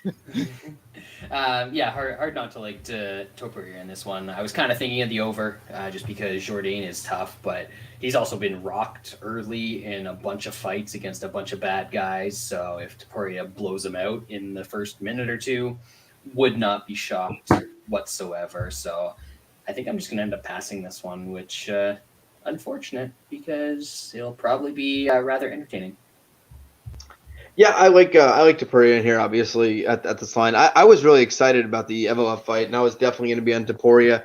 I'm really high on this kid. I would say in terms of prospect status and actual prospects, not like 34-year-old painters, but like actual young, talented prospects. He's pretty well-rounded. His striking's gotten a lot better. His grappling is good. His ground game's pretty good. Got decent wrestling. He's got the state of Georgia wrestling behind him. So he's got his wrestling credentials in line. And he's good. He's a talented guy. This guy could beat a lot of guys already. Not really smart here for Jourdain to take this fight. This is a tough fight for anyone, especially on short notice and everything like this, and with the grappling advantage. I don't know if he gets a finish. I don't know. He might play it a little bit safe. Jourdain is a little bit dangerous. He does hit pretty hard, but I still see this Topuria getting the fight down, beating it up, and maybe getting a second or third round finish, but also would not surprise me if this thing went to the card. So, passing. because it's like what, minus 600 now? Yeah. Nothing there. KO. What a waste. KO. Absolute waste. I know, but they weren't going to get anybody good late notice, so what are you going to do? Still a waste. Jourdain should make it at least have an entertaining fight and a good little showcase for him. So it's Oh yeah, I meant from like a betting perspective. I think he's just going to get smashed, but I think it's going to happen eventually. Jourdain is also an incredibly slow starter. Like he always starts off, even guys he dominates, he starts off by getting his fucking teeth kicked in the first round, which Topuria doesn't seem. Man, Topuria inside the distance over Hall might have been my favorite bet of 2021. That was awesome. It was plus money. It was great. Loved it. Absolutely loved it. All right, let's move on now. We have Raoni Barcelos versus Victor Henry. You, Sean? Roundy's just kind of like a good, like decent overall, like well-rounded guy. He obviously is getting up there in age, and losing to Valiev is definitely gonna just kind of stop him where he can go. Yeah, that's just gonna kind of stop just doing anything with his career. He's the line's moved a lot. He's like a minus 500 favorite now. For a guy that hasn't really been finishing guys, that's a bit scary. Do I think he should beat Victor Henry? Yes. It's just, man, that's a big number on a guy with not the greatest finishing ability. Yeah. I think this fight could be possibly boring. Wes? Yep. Yeah, I think this fight's probably going to be really boring, but Barcelos is the way better guy here. Henry's tough. He's going to stay in this fight, but I think Barcelos is just going to do enough to win rounds here and probably win a convincing decision. So I like him by decision here. It's around plus 200. I think that is an absolute great line on a guy that's sitting at a 6-1 fave in a fight that's going to be probably slow and boring. I'll take a little bit of that plus 200 on Barcelos by decision. Brad? Yeah, I was so dialed in on something that I liked from the last time this was booked that I didn't even notice the decision was plus 200. But yeah, that's rather enticing. What I'm going with and what I had last time is the over 2.5. Barcelos is tough. Henry's tough. Henry's never been finished. He's got a better record than you expect from a guy making his UFC debut. He's been around. He's fought dudes. He's pretty good everywhere. I don't think he's going to get completely blown out in this fight. So over 2.5 at plus 110. I took some of that at a couple spots. Might have to look at that Barcelos decision as well. If I bet loser stuff like that, I would probably take a piece of that. I think a decision does make the most sense. I'm not doing it though. I do like Barcelos here, but I don't love him. I don't love him enough to bet him. I wouldn't have played him. I don't think at the plus. I think he was minus 350 somewhere in there early on, or not lower than that. What was it? It opened lower, didn't it? Oh yeah, it opened like minus 315. You're talking. I think it was like minus 315 or something, or 350 something around there. Opened minus 365. I didn't love it at minus 365. I don't love it at minus 500. If I had to take a play here, I mean, Henry's up to plus 375 now, and like he is, like Brad said, he's not this newcomer. Like he's a veteran guy that has fought a lot and fought some decent competition. I don't know. It's close to there. It's probably already there. Like. Depends on my mood and how I've started the card off, but plus 375 for a pretty tough guy who's gonna probably be there all 15 minutes and pretty decent. It might be worth the toss, but for now it's gonna be Barcelos. Henry decision's like 850. I know that's you don't not bad. Like to do props, but that's it's not bad. Mm-hmm. I'd rather have Barcelos by decision than Henry's money line. Well, the price is way different. It's not dollar and a bit. Yeah, it's not a huge difference. Now, the decision prop, that's a different story. If you like Henry in this spot, take some of that decision prop at fucking 8-1. Absolutely. Not bad. All right, let's move up to just a hilarious fight to kick us off in the pay-per-view, which I will not be watching that closely from the last couple fights. This one, the Niners game is the Saturday night game. So this will not be my number one focus, sadly, even though it's a good pay-per-view. But we'll start off in the middleweight division. Rodolfo Vieira versus Wellington Turman. This is fucking tremendous matchmaking. I got to give it to him here. This is just absolutely tremendous. What a fucking shit show. Excellent start to the pair.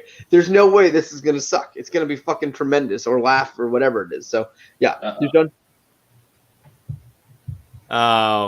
Yeah, I'm going to lose some money on Vieira again. He's not very good, but what he does good is pretty awesome. I know last time out it got pretty hairy there until he found something, but that's the thing. This guy's good enough that he can just find stuff even when he is gassed and shitty in the third. And against Wellington Turman, that wouldn't honestly surprise me because he's fucking terrible. And his chin is horrible. I mean, Vieira, his striking is garbage, but he does have a little bit of power. Could he drop Turman? It is definitely possible. I took Vieira inside the distance at -105 for a unit, just in case he clubs him for some reason. Wes?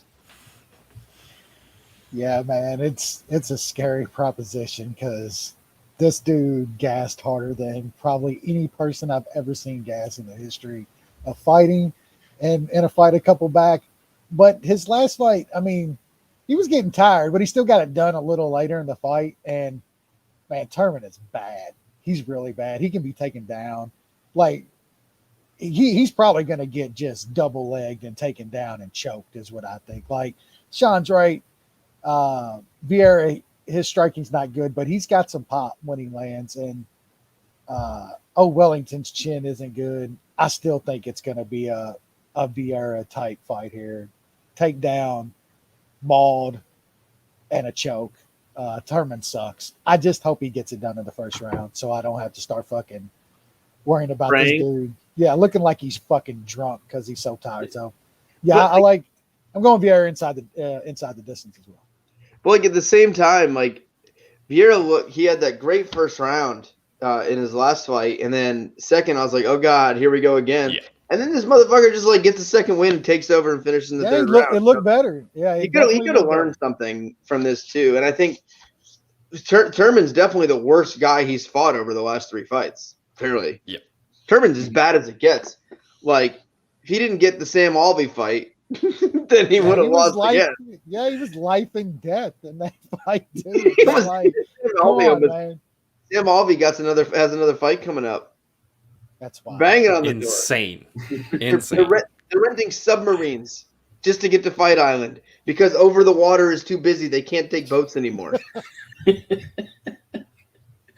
Brad? Oh, fuck. Originally, first instinct was I wanted to look at the over 1.5 in this. And then I thought, why am I a fucking idiot? This is the dumbest thing. Turd Man sucks. We've been calling him the Turd Man forever now for good reason. And he has never won a fight. Well, in the UFC, he hasn't won any fights where he hasn't out-grappled his opponent. And he's going against Rodolfo Vieira. Tough one. So, yeah, it's a struggle. Yeah, exactly. And he's chinny as fuck and has no striking. He actually he ended up winning the fight, but he got out-volumed by Sam Alvey. And had to win a split. Smiling Sam. He's about to snap this 8-fight losing streak. So gotta go Vieira. Starting to consider the round one prop if we get something a little nicer, because it seems like money's actually coming in on Turd Man for this one. If we get something a little nicer, might have to throw a little round one Vieira out there. Turd Man's never been subbed. I don't care. He's fought fucking Sam Alvey and Carl Roberson. He's never fought Fluffy though. That's right. Oh. Yeah. I actually like Vieira here. I'll be having there's one parlay I like on this card with a couple guys, and this is in it. I think Vieira is he's just better. I think you guys all made all the good points, and I did think he learned a little bit from that fight with Fluffy. And I think usually guys aren't gonna survive in the positions that he was in, and I don't think he had trained to go more than a round. He was like, I'm fighting this loser. I'm gonna take him down. I'm gonna submit him. And that's a wrap. And he didn't, and he gassed out, and it was bad. Not like Max Roshkoff or whatever bad. But It was close. It was bro. up there. It That was a up- Nunez. That was a Nunez special. Man, who was the chick that quit on the stool like a couple weeks ago and they praised her? I don't watch I those. done like cut that out of the memory. Yeah, like everyone started comparing it to Max or whatever.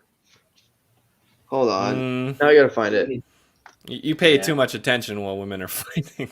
Yeah. Slow Well, level it was women all are over fighting. Twitter because everyone kept talking about Max. Will someone figure this out? Nope. Not even going to help you on this one. Somebody in the I wouldn't chat even know where to start. Do us a solid. Yeah, someone must know what I'm talking about. Oh, the Gane? Canadian goat Godinez? Who's that?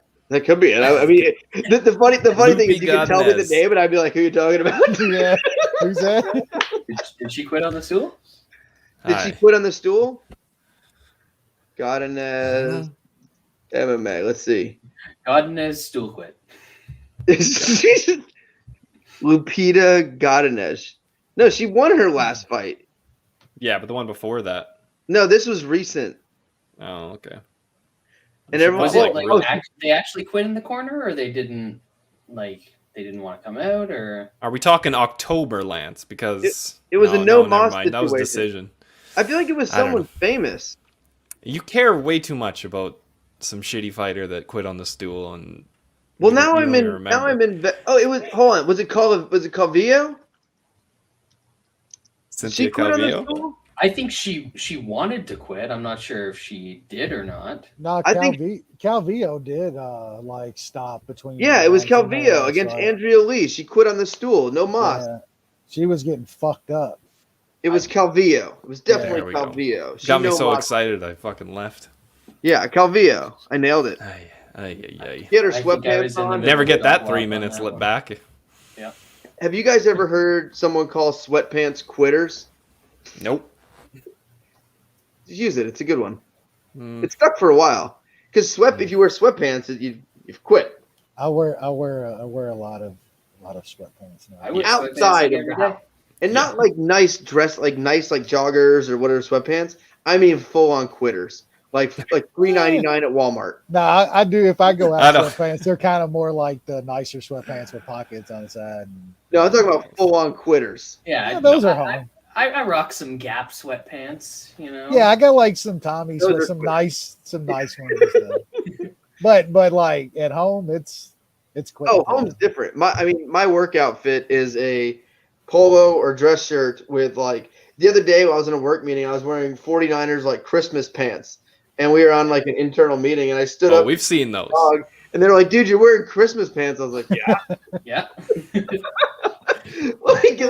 like it was supposed to be embarrassing. I was like, "Okay, I'm comfortable." I'm like, "What are you wearing?" Gym shorts? Actually, Come on, man. throwback to earlier in the episode, I've got some Donkey Kong Christmas Ooh. pants. Yeah, I'll have to rock those next week. I had some Seinfeld pajama pants on the other day at work. Tremendous. Working from home is great. Random. Working from home is the best Yeah. ever. Yeah, it hasn't got old yet. I mean, I was already working from home like 3 days a week or so before the pandemic, so it's not overly new. But anyway, yeah, I like Vieira here. Let's move up now to the bantamweight division. We have Cody Stamann taking on Said Nurmagomedov. You, Sean? It's a big win, boys. It's a big win. Oh yeah, I figured as soon as Wes started making faces at the You guys, side that there was a Kentucky game you guys going beat on. Duke. Of course. Hey, it's a good win, man.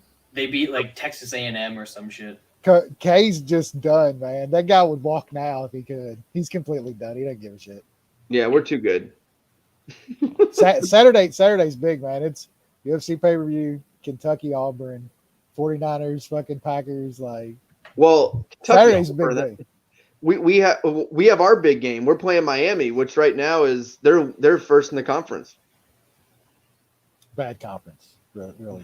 Dude, I was talking. Yeah, Me and yeah, Addie were sending messages back and forth. This is the worst the ACC ever. Because I tweeted the thing right now. Number 1 Miami, number 2 Notre Dame, number 3 Florida State, and this is the worst Florida State team we've had in like a decade, and we're 3rd in the conference. Duke and Carolina's dog shit.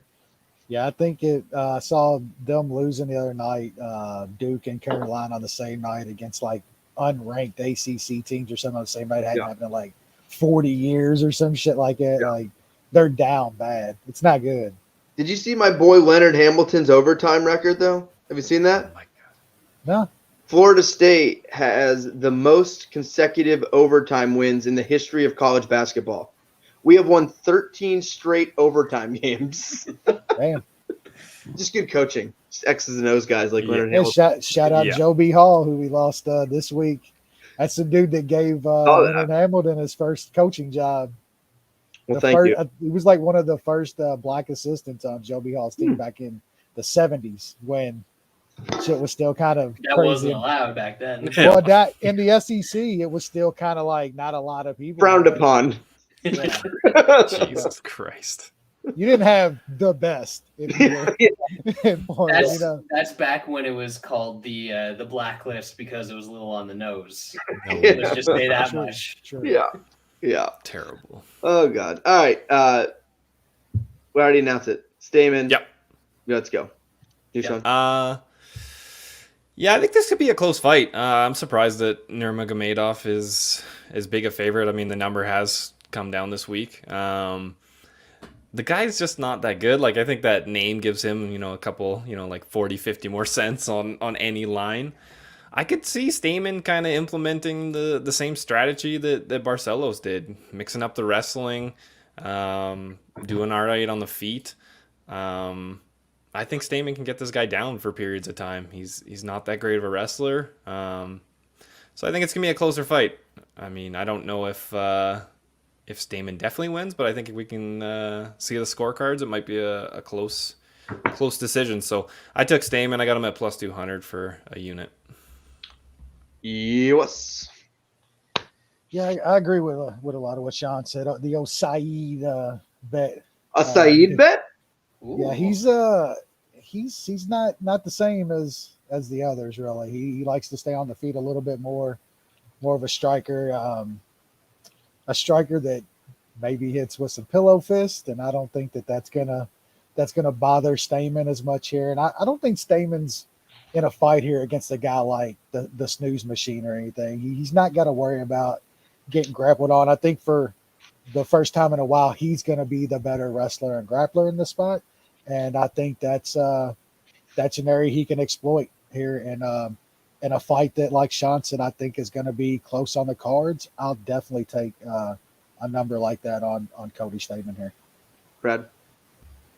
Yeah, Cody Stamann is good enough to be a top 15 bantamweight. He's not ranked right now, but all the guys that he's lost to in his career are all like even higher than that. They're all like top 5, top 10 guys. I think the worst dude that he's lost to is Jimmy Rivera, which is who was top 5 at the time, I think. Exactly. So he's good. He's well-rounded. He's got decent boxing, not great. He's got pretty good wrestling. Nurmagomedov is like the only explanation is that he's lined like this because of the name, because he's not that good. He's got a couple quick wins against kind of bad opponents in some flashy ways, but any fight of his that has been against somebody good or gone any sort of distance, he's not a good wrestler. In fact, he seems like a extremely bad offensive wrestler and like maybe an okay defensive wrestler. I think that Stamann's going to be able to control where this takes place. If it's on the feet, I think he's probably at a slight disadvantage, but he's not completely outmatched. And then he can get some takedowns, hold some position, hold him up against the cage, and just kind of physically outmuscle the skinny little Nurmagomedov, the fraud of the family for sure. If there's if there's a black sheep, a Tommy Boy, a Chris Farley of the Nurmagomedov family, it's definitely Saeed. So I'm going to have a little bet on the Saeed, on Cody Stamann, and some decision. So I got some plus 200 Stamann money line. I think the decision prop was like plus 253 for some weird reason. It was a dumb number at dimes. So I took some of that as well. I don't do decision. That's so boring. You can't. Don't. Yeah, even we talk. know. We know. Don't talk about this over decisions. We don't do this stuff. I like Stamann here. I think you guys covered a lot of it. Stamann he's fought everybody. Like when you look at this wins or losses, like this guy has been in there with everyone you can think of, from Aljamain, if you want to call him the champion of the world. I mean, he's fought everybody. I mean, he's beaten the guys he's supposed to, and the guys he's lost to are very fucking good. I mean, he's lost to Aljo, Jimmy Rivera, and the Georgian Snooze Machine, who growing on me a bit, that Georgian Snooze Machine. He's been competitive in all three of those too. Yeah, and then you look at the Song Yadong fight, and that guy's turned out to be even better than we thought, and he fought him super hard to a draw. And Stamann's pretty good, and I think in this one he does have a grappling edge, and I feel like also on the feet, he's been like fighting for his life in some of these fights with having to get the fight to the ground, just not good enough unless he gets it there. I think on this one, I don't think, I think he has a bit of a disadvantage on the feet, but I don't think it's anything super, super wide here. Nurmagomedov's not very good. He has some crazy strikes that he can land at times, but he's not this, big one-punch guy that I'm kind of scared of. And I think Stamann can push it against the cage. I think he can make it dirty. I think he can take him down, and then just outpoint on the feet when he's in the feet. So I do like Cody Stamann here. I think he can survive this. He's really, really hard to finish, and I think he can just outpoint him here. So, yeah, I like Cody Stamann, and this is going to be the first Munich of the year. So if you're new to the show, Munich is for the Jews.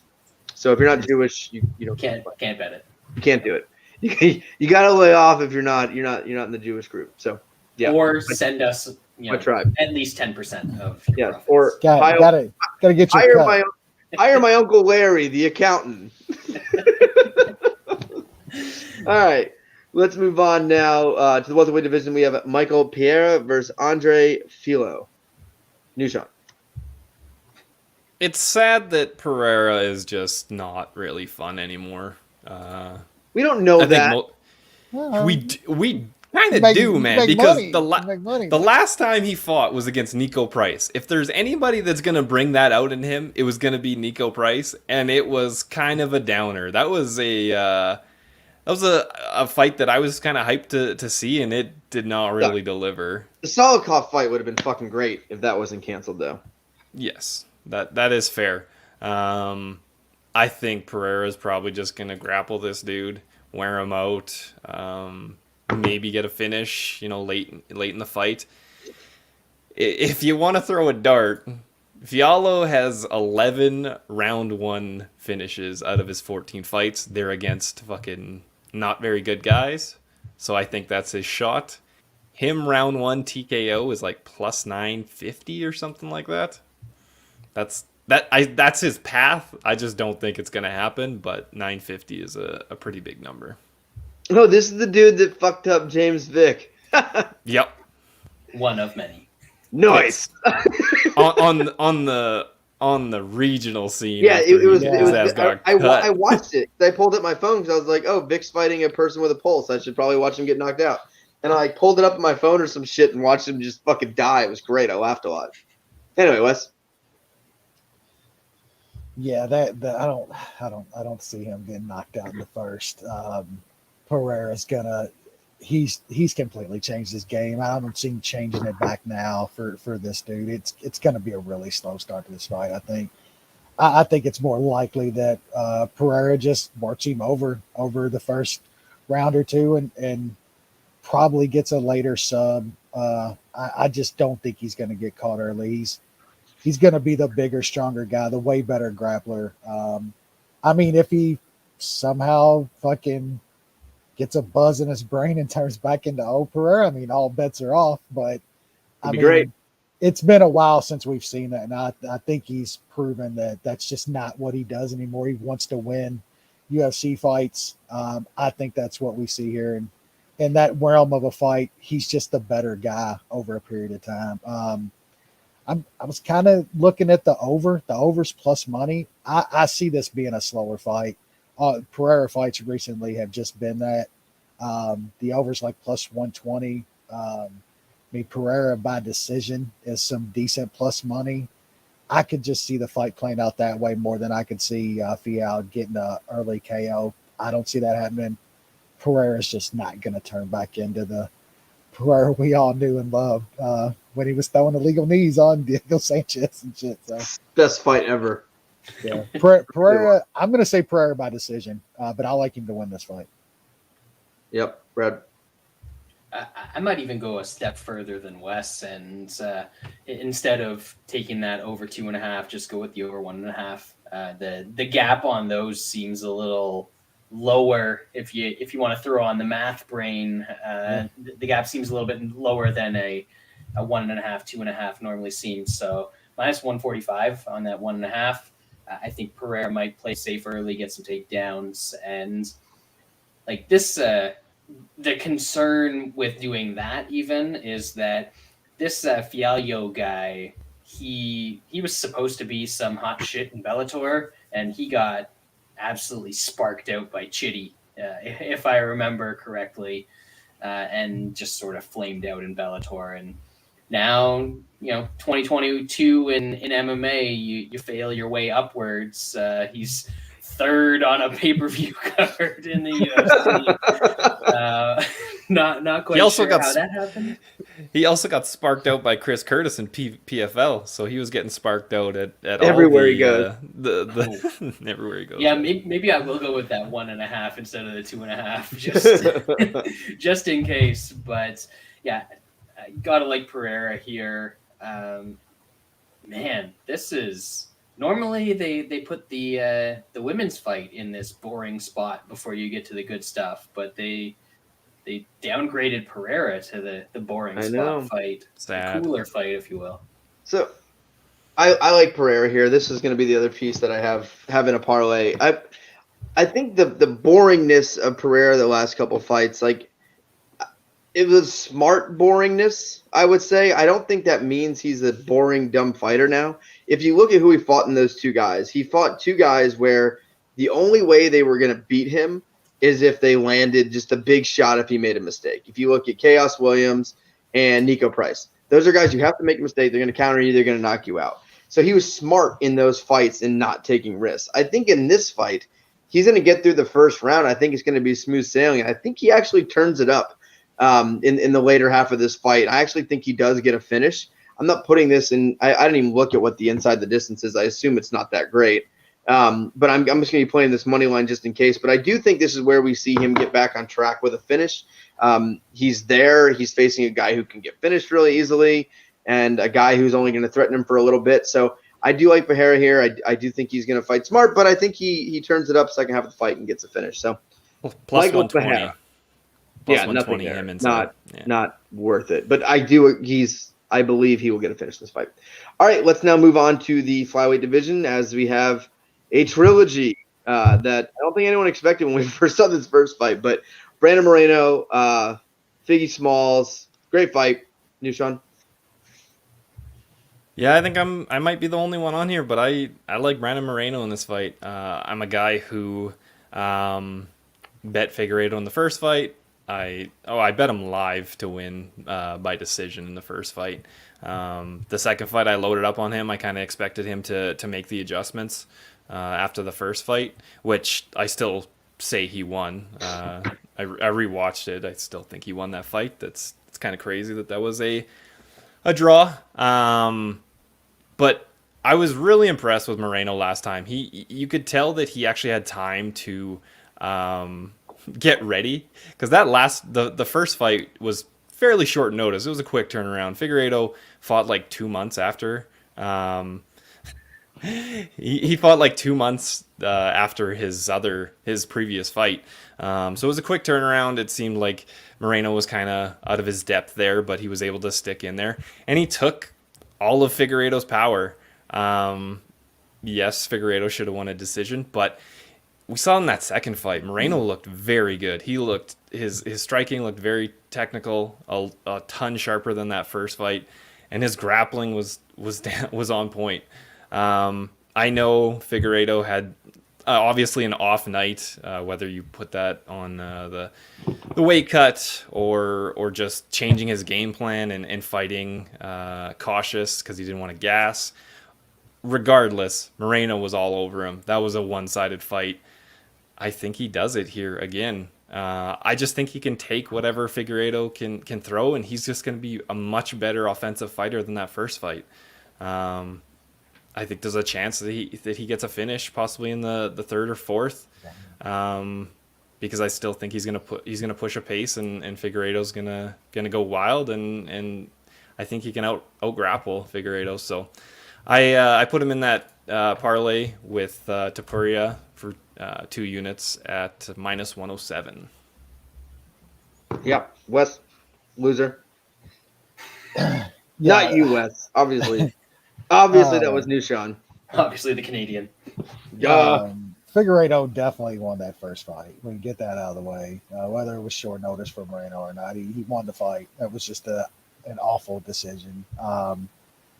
I guess I'm going to be a little more narrative-y when it comes to my feelings on this fight, because Moreno looked just great in the second fight. And I think I even tweeted it that night during it that I'd probably never seen Figueiredo look as bad in a fight ever than that night. And I don't know how much I want to – I mean, I give Moreno some props for that performance. I think Moreno, since he left the UFC and came back, has improved a ton. He's improved a ton since from the first Figueiredo fight to the second one.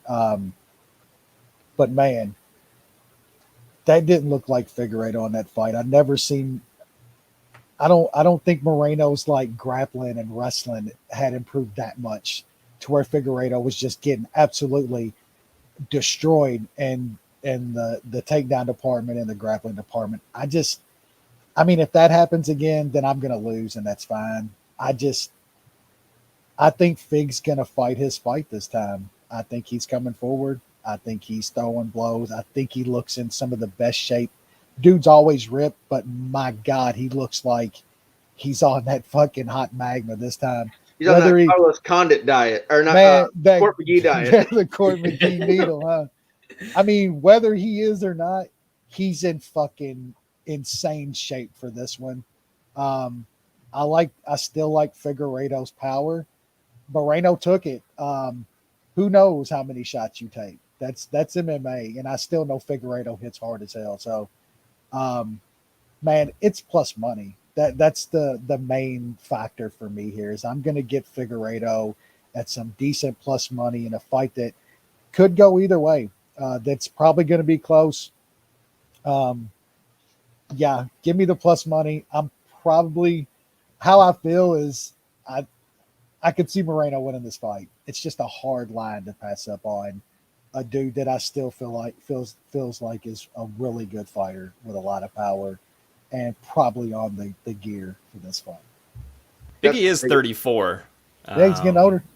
He's getting up there, and at the smaller weight classes, we've kind of seen some guys fall off cliffs. He's never really relied on his just raw speed, though. He's been a power guy. Yeah. And how dare you underestimate steroids?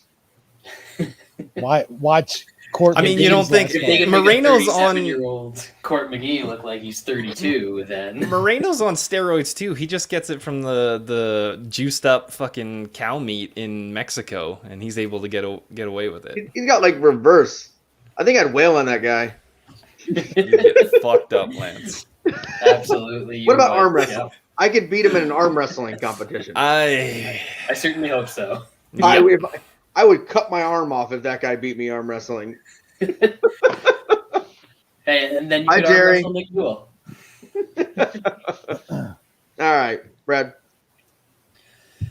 I don't fault anybody that's taking a shot on Figueiredo in this I didn't one. do this. I did Jerry, not do this. We appreciate you. I don't fault anybody that's taking Figgy.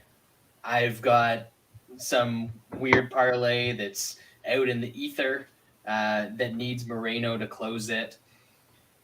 I think we saw the worst version of Figueiredo that we've seen ever in the last fight against Moreno. So unless he's just reached that flyweight age where you've completely fallen off the cliff, I think he's going to look better in this fight. I don't know if he's going to look good enough that he wins 3 rounds or gets a stoppage. I really don't think he gets a stoppage because Moreno is super durable. So then it comes down to the fact of can Figgy have enough volume or land enough of those massive shots that he can win 3 or more rounds against Moreno. And we saw that happen once already. And even though that happened, and I thought he won 4 rounds of that fight, the judges didn't score it that way. So I'm less inclined to believe that they're going to score it that way now. So I slightly side with Moreno to win a decision. I'm actually kind of surprised that the Moreno decision prop is as high as it is. It's like plus 275. I think that's his most likely way to win this fight. I don't think it's likely that he's going to dominate Figgy the way he did last time and get the sub.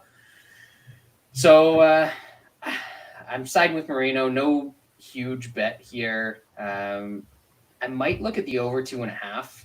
That seems pretty cheap for a fight that I think is going to get deep. But yeah, this is a tough one for me. This is tough. I kind of think the opposite of Brad in terms of this fight going deep. I think we talk about this a lot. I think where guys mess up is when they go against what they're good at. And I think that's part of what we saw with Figgy. He tried to fight smart. He's not a smart fighter. He's not a smart person. He's an idiot. So if you're an idiot, fight like an idiot. Fight like a lunatic. Fight with a guy who's going to have a speed disadvantage and all these disadvantages around that and use your power. I think he's going to come on. He's juiced to the fucking gills. Like, you see those fucking pictures? That's not some natural shit there. That's some Court McGee shit. That's just not natural. He's liquid magma running through those veins. He's training with Henry now. He can afford the good shit. Yeah. I think he's going to come out like a bat out of fucking hell, which it's going to end 2 ways. He's going to land something big, and he's going to get him out. He's going to get Moreno out of there in the first round. He did hurt him a lot in that first fight. So I think he lands something big, and I think he gets Moreno out of there. Or I think he completely blows his tank. I don't see his gas tank improving. Like, it's not going to improve. So I think it's a man who's going to have, 5 to 7 minutes to kind of get him out of there. I think inside the distance on Figgy is plus 300. And I think that's on it. I don't see him winning a decision here. I think he's going to get him out of there, or he's going to get taken down and submitted or beaten up in the second and third round and quit.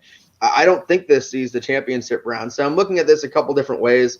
Figgy inside the distance is plus 300, and then doesn't start round 4 was plus money, which I like that bet as well. So I'm probably going to mix it up between those two. Those are winners. All right. Let's move on to the main event of the evening, as we have the heavyweight with the biggest piece and the heavyweight with the smallest piece. New Sean? Dude, No introductions got a needed. bigger penis than fucking Gane. Let's just And like no one at heavyweight. For that, the fact that when he's a fucking cop. Like, come on. Cyril, I mean, the thing's this. The guy's like 6'4", and he's got like I don't know. It's like it's real. It's Pez, like a half a Pez dispenser, like a Chapstick? miniature. You ever seen Honey, I Shrunk the Kids? And then they have all those little things that's kind of Gane. It's penis. So, and in Ngannou, like, let's go. He's got a little. You saw that picture from back in the day. He's got a little Mighty Mouse hanging between those legs. Literally, it was the size of Mighty Mouse's head. Like, if he stood up and just like placed it over his head, I think it would get below his chin. It went below his chin. Like, I think Block out the sun. I think if he leaned over him, I think it would go from like forehead past the chin on Mighty Mouse, and then have some room to possibly get into the nipple area of Mighty Mouse. So, if that's not a breakdown in itself, I don't know what it is. Nishan? I mean, that's what the people come to see. Ngannou. Exactly. I think a bit more of Cyril Gane in fighting wise You're a anyway loser. than I think most of the people on this podcast. Nerd. He does do something that Nerd most alert. heavyweights can't. He's Put me to fairly sleep. quick. He does put Lance to sleep. There's not many heavyweights that do that, so that is a talent of his. He's a guy that has very good striking. He's fairly quick for a heavyweight. He can move around. The thing is, in this fight, if you're telling me I'm getting plus money on Francis Ngannou when it's going to be a stand-up fight, I mean, these people make things much more difficult than they need to, because this is going to be a stand-up fight. Unless, like, honestly, I wouldn't be surprised if Francis actually tossed in a takedown every once in a while. He shot one on Stipe in the second fight. It wouldn't be surprising. That dude was absolutely terrifying against Stipe. His calmness, he was throwing straight punches, and he fucking deaded Stipe multiple times. I have a hard time seeing Cyril Gane staying in there for 25 minutes and not getting landed on. And if Ngannou lands on you, chances are you're going to go down. It's the price is just wild to me. Like, I understand Gane is good. We've seen what Hawgnalysis can do. I think people just chalk that up. Oh, he's got big power. He just knocks these guys the fuck out. Dude looked terrifying against Stipe. He's improved a lot. Improved. And that was the problem, right? I mean, he's killing these guys in seconds, and everybody's like, well, we don't know if he's still any better than he was. I mean, he was training the whole time. He's got a very good coach, and we got to see a little bit of it in the Stipe fight. That's a scary man. He has a lot to profit if he wins this fight. So it's hard for me to not lay the wood on Hawgnalysis. I got 2 units at plus 134 straight. Him inside the distance was like plus 173 for a little while there. I took that for a unit. And then I took him no scorecards at minus 110 for a unit. I honestly have a hard time seeing Gane finish the hog. So that seems like a weird price. No one can take that hog down. I mean, without dying. Just Yeah. yeah. There's 3 legs. How do you break the base? You would need some kind of surgery to be able to take the hog down. Wes, Yeah, I mean, I agree with what Sean says about Gane though. That I don't think he's quick or anything. He's got really good movement though for a big guy. Like I'll give him that. Like it came out like yesterday too, that in sparring that it was Hawg that completely. I hate that shit. But they've all confirmed it. It happened. He knocked that dude out with a hit. This was years ago though. Like, but they both improved. Like Hawg's not the same guy he was then when he's knocking him out in sparring. So I mean they've gone rounds. They know that's Gane remembers that. They don't just that doesn't go away. You know, he knows he's been knocked out by this dude already. So man, I've seen some of the same people that were taking the plus money on Derek Lewis against Gane and was like, oh, that's just a great fucking price. You gotta bet that. And you're not gonna take plus money on Ngannou against this guy this time out. Him against Stipe was just that's a different dude, man. Like that's a completely different guy. People are going frame by frame on Ngannou punches over his past fights, and there's not many like great high class like kickboxing level strikers in the UFC period. If you want to go like frame by frame on dudes punches, like we're going to find a lot of terrible looking shit. This dude just hits with insane power. Like, no, you think Gane's going to stand with him for 25 minutes and not get caught with something? More power to you, man. If you think he's that good of a kickboxer now, he's got that great of movement.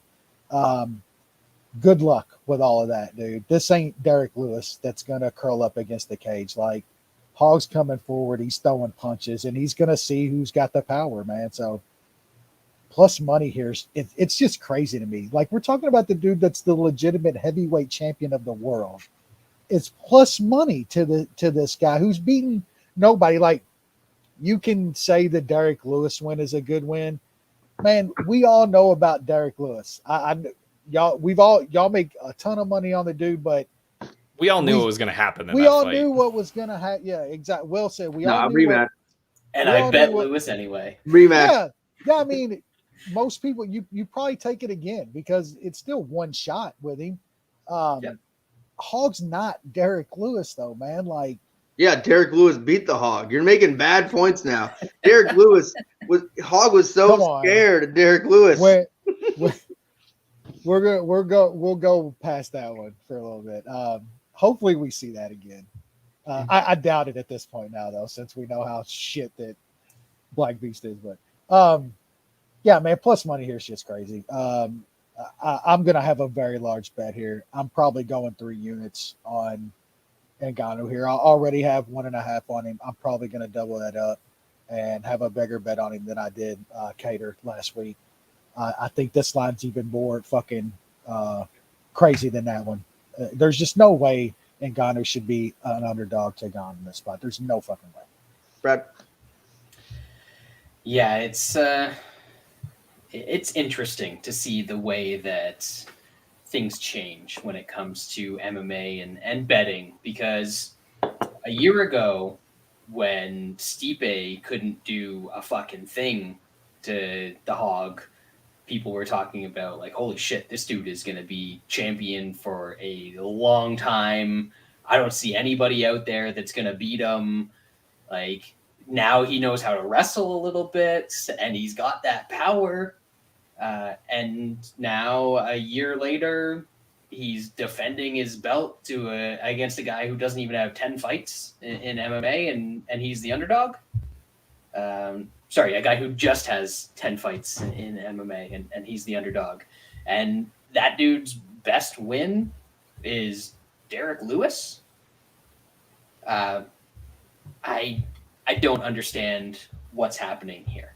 We saw that Gane repeatedly is willing to let guys stay in fights. So even if for some reason he is outpointing the Hog in this one, which I guess is possible, but I see as far less likely than the Twitter mob seems to think. They just think that Gane's going to come out and land like 4,000 strikes and Ngannou's not going to throw a punch. I feel like, especially knowing that he has tasted that power in the past and he knows what it can do to him, that's going to make him even more hesitant than he would normally be. And normally he makes you want to fall asleep. Lance is falling asleep right now just thinking about it. I'm tired. Yeah, I know. We're talking about a Gane fight. I know.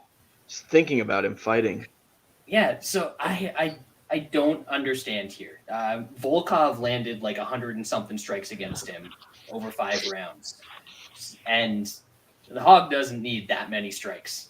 I don't think he's ever going to land that many strikes in a fight, because if he lands anything close to that many, you're dead. You're going to die. This is the first time that Gane's faced anybody who's even remotely close to him athletically, and it might actually be a dude that's more athletic than him.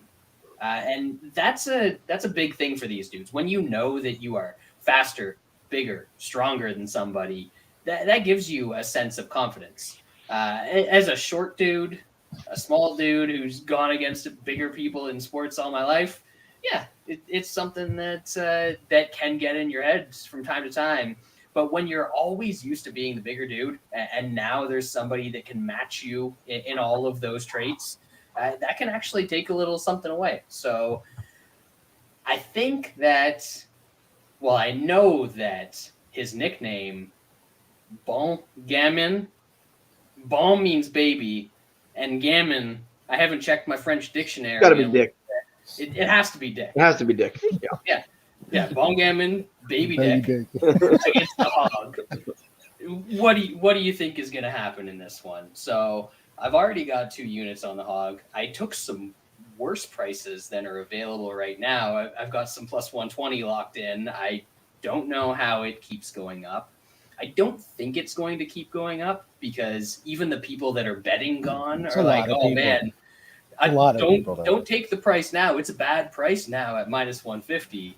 It's going to come back down because people are going to bet the right side, and I think he's going to get clipped. I think he's going to be tentative out there, and he's going to get clipped at some point.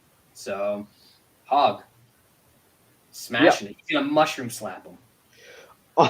I'll keep it short. I already gave my breakdown with the Mighty Mouse head comparison. I think that was plenty, but I don't think Ngannou has any reason to fear Gane. I think he's bigger, he's stronger, he's faster, all the thing we talked about. But he has life-changing power, and I think this one could take some feeling out, though. I think we could see a pretty boring first round.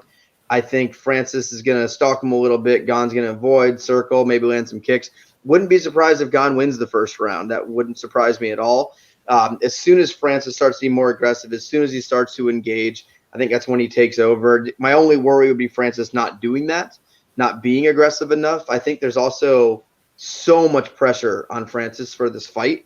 It's his first title defense. He's got all the contract stuff. He's talking about boxing Tyson Fury. Idiot. Like, I don't like the Hog like I used to. He's lost some points in my book. But there's a lot going on with him mentally right now. And that's kind of my worry here. Is there too much going on with the contract talk and the boxing talk and all this stuff? It's a lot of talk for a guy who's never defended his belt, in my opinion. And I do think he's ferocious. I do think he has the power, but that's my biggest worry. With all that said, I really like Francis in this matchup. When you look at stylistically, it's a fight where Francis doesn't have to worry about the takedown. And I don't think he has to worry about the big bomb. I don't know what happened in that Derek Lewis fight years and years and years ago. But when you're facing Derek Lewis, you never know when you face that kind of power, you never know how you're going to react.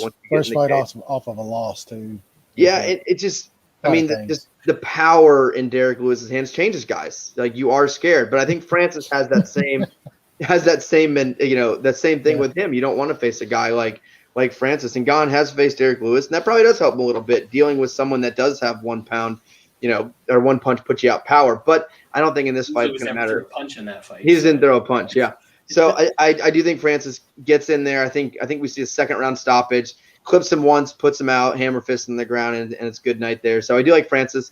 This will be the consensus bet of the week. So we all love Ngannou. We had Kattar last week, and we do love Francis this one. So yeah, fun card. There is no fights next week, so I don't think we'll have a show. But the week after that, we'll be back, and we can break this one down and talk about the fucking craziest lunatic human in UFC history, Sean Strickland. In the main event of the next card. So we really appreciate you guys listening. Thank you for joining us every week, and we will see you next time.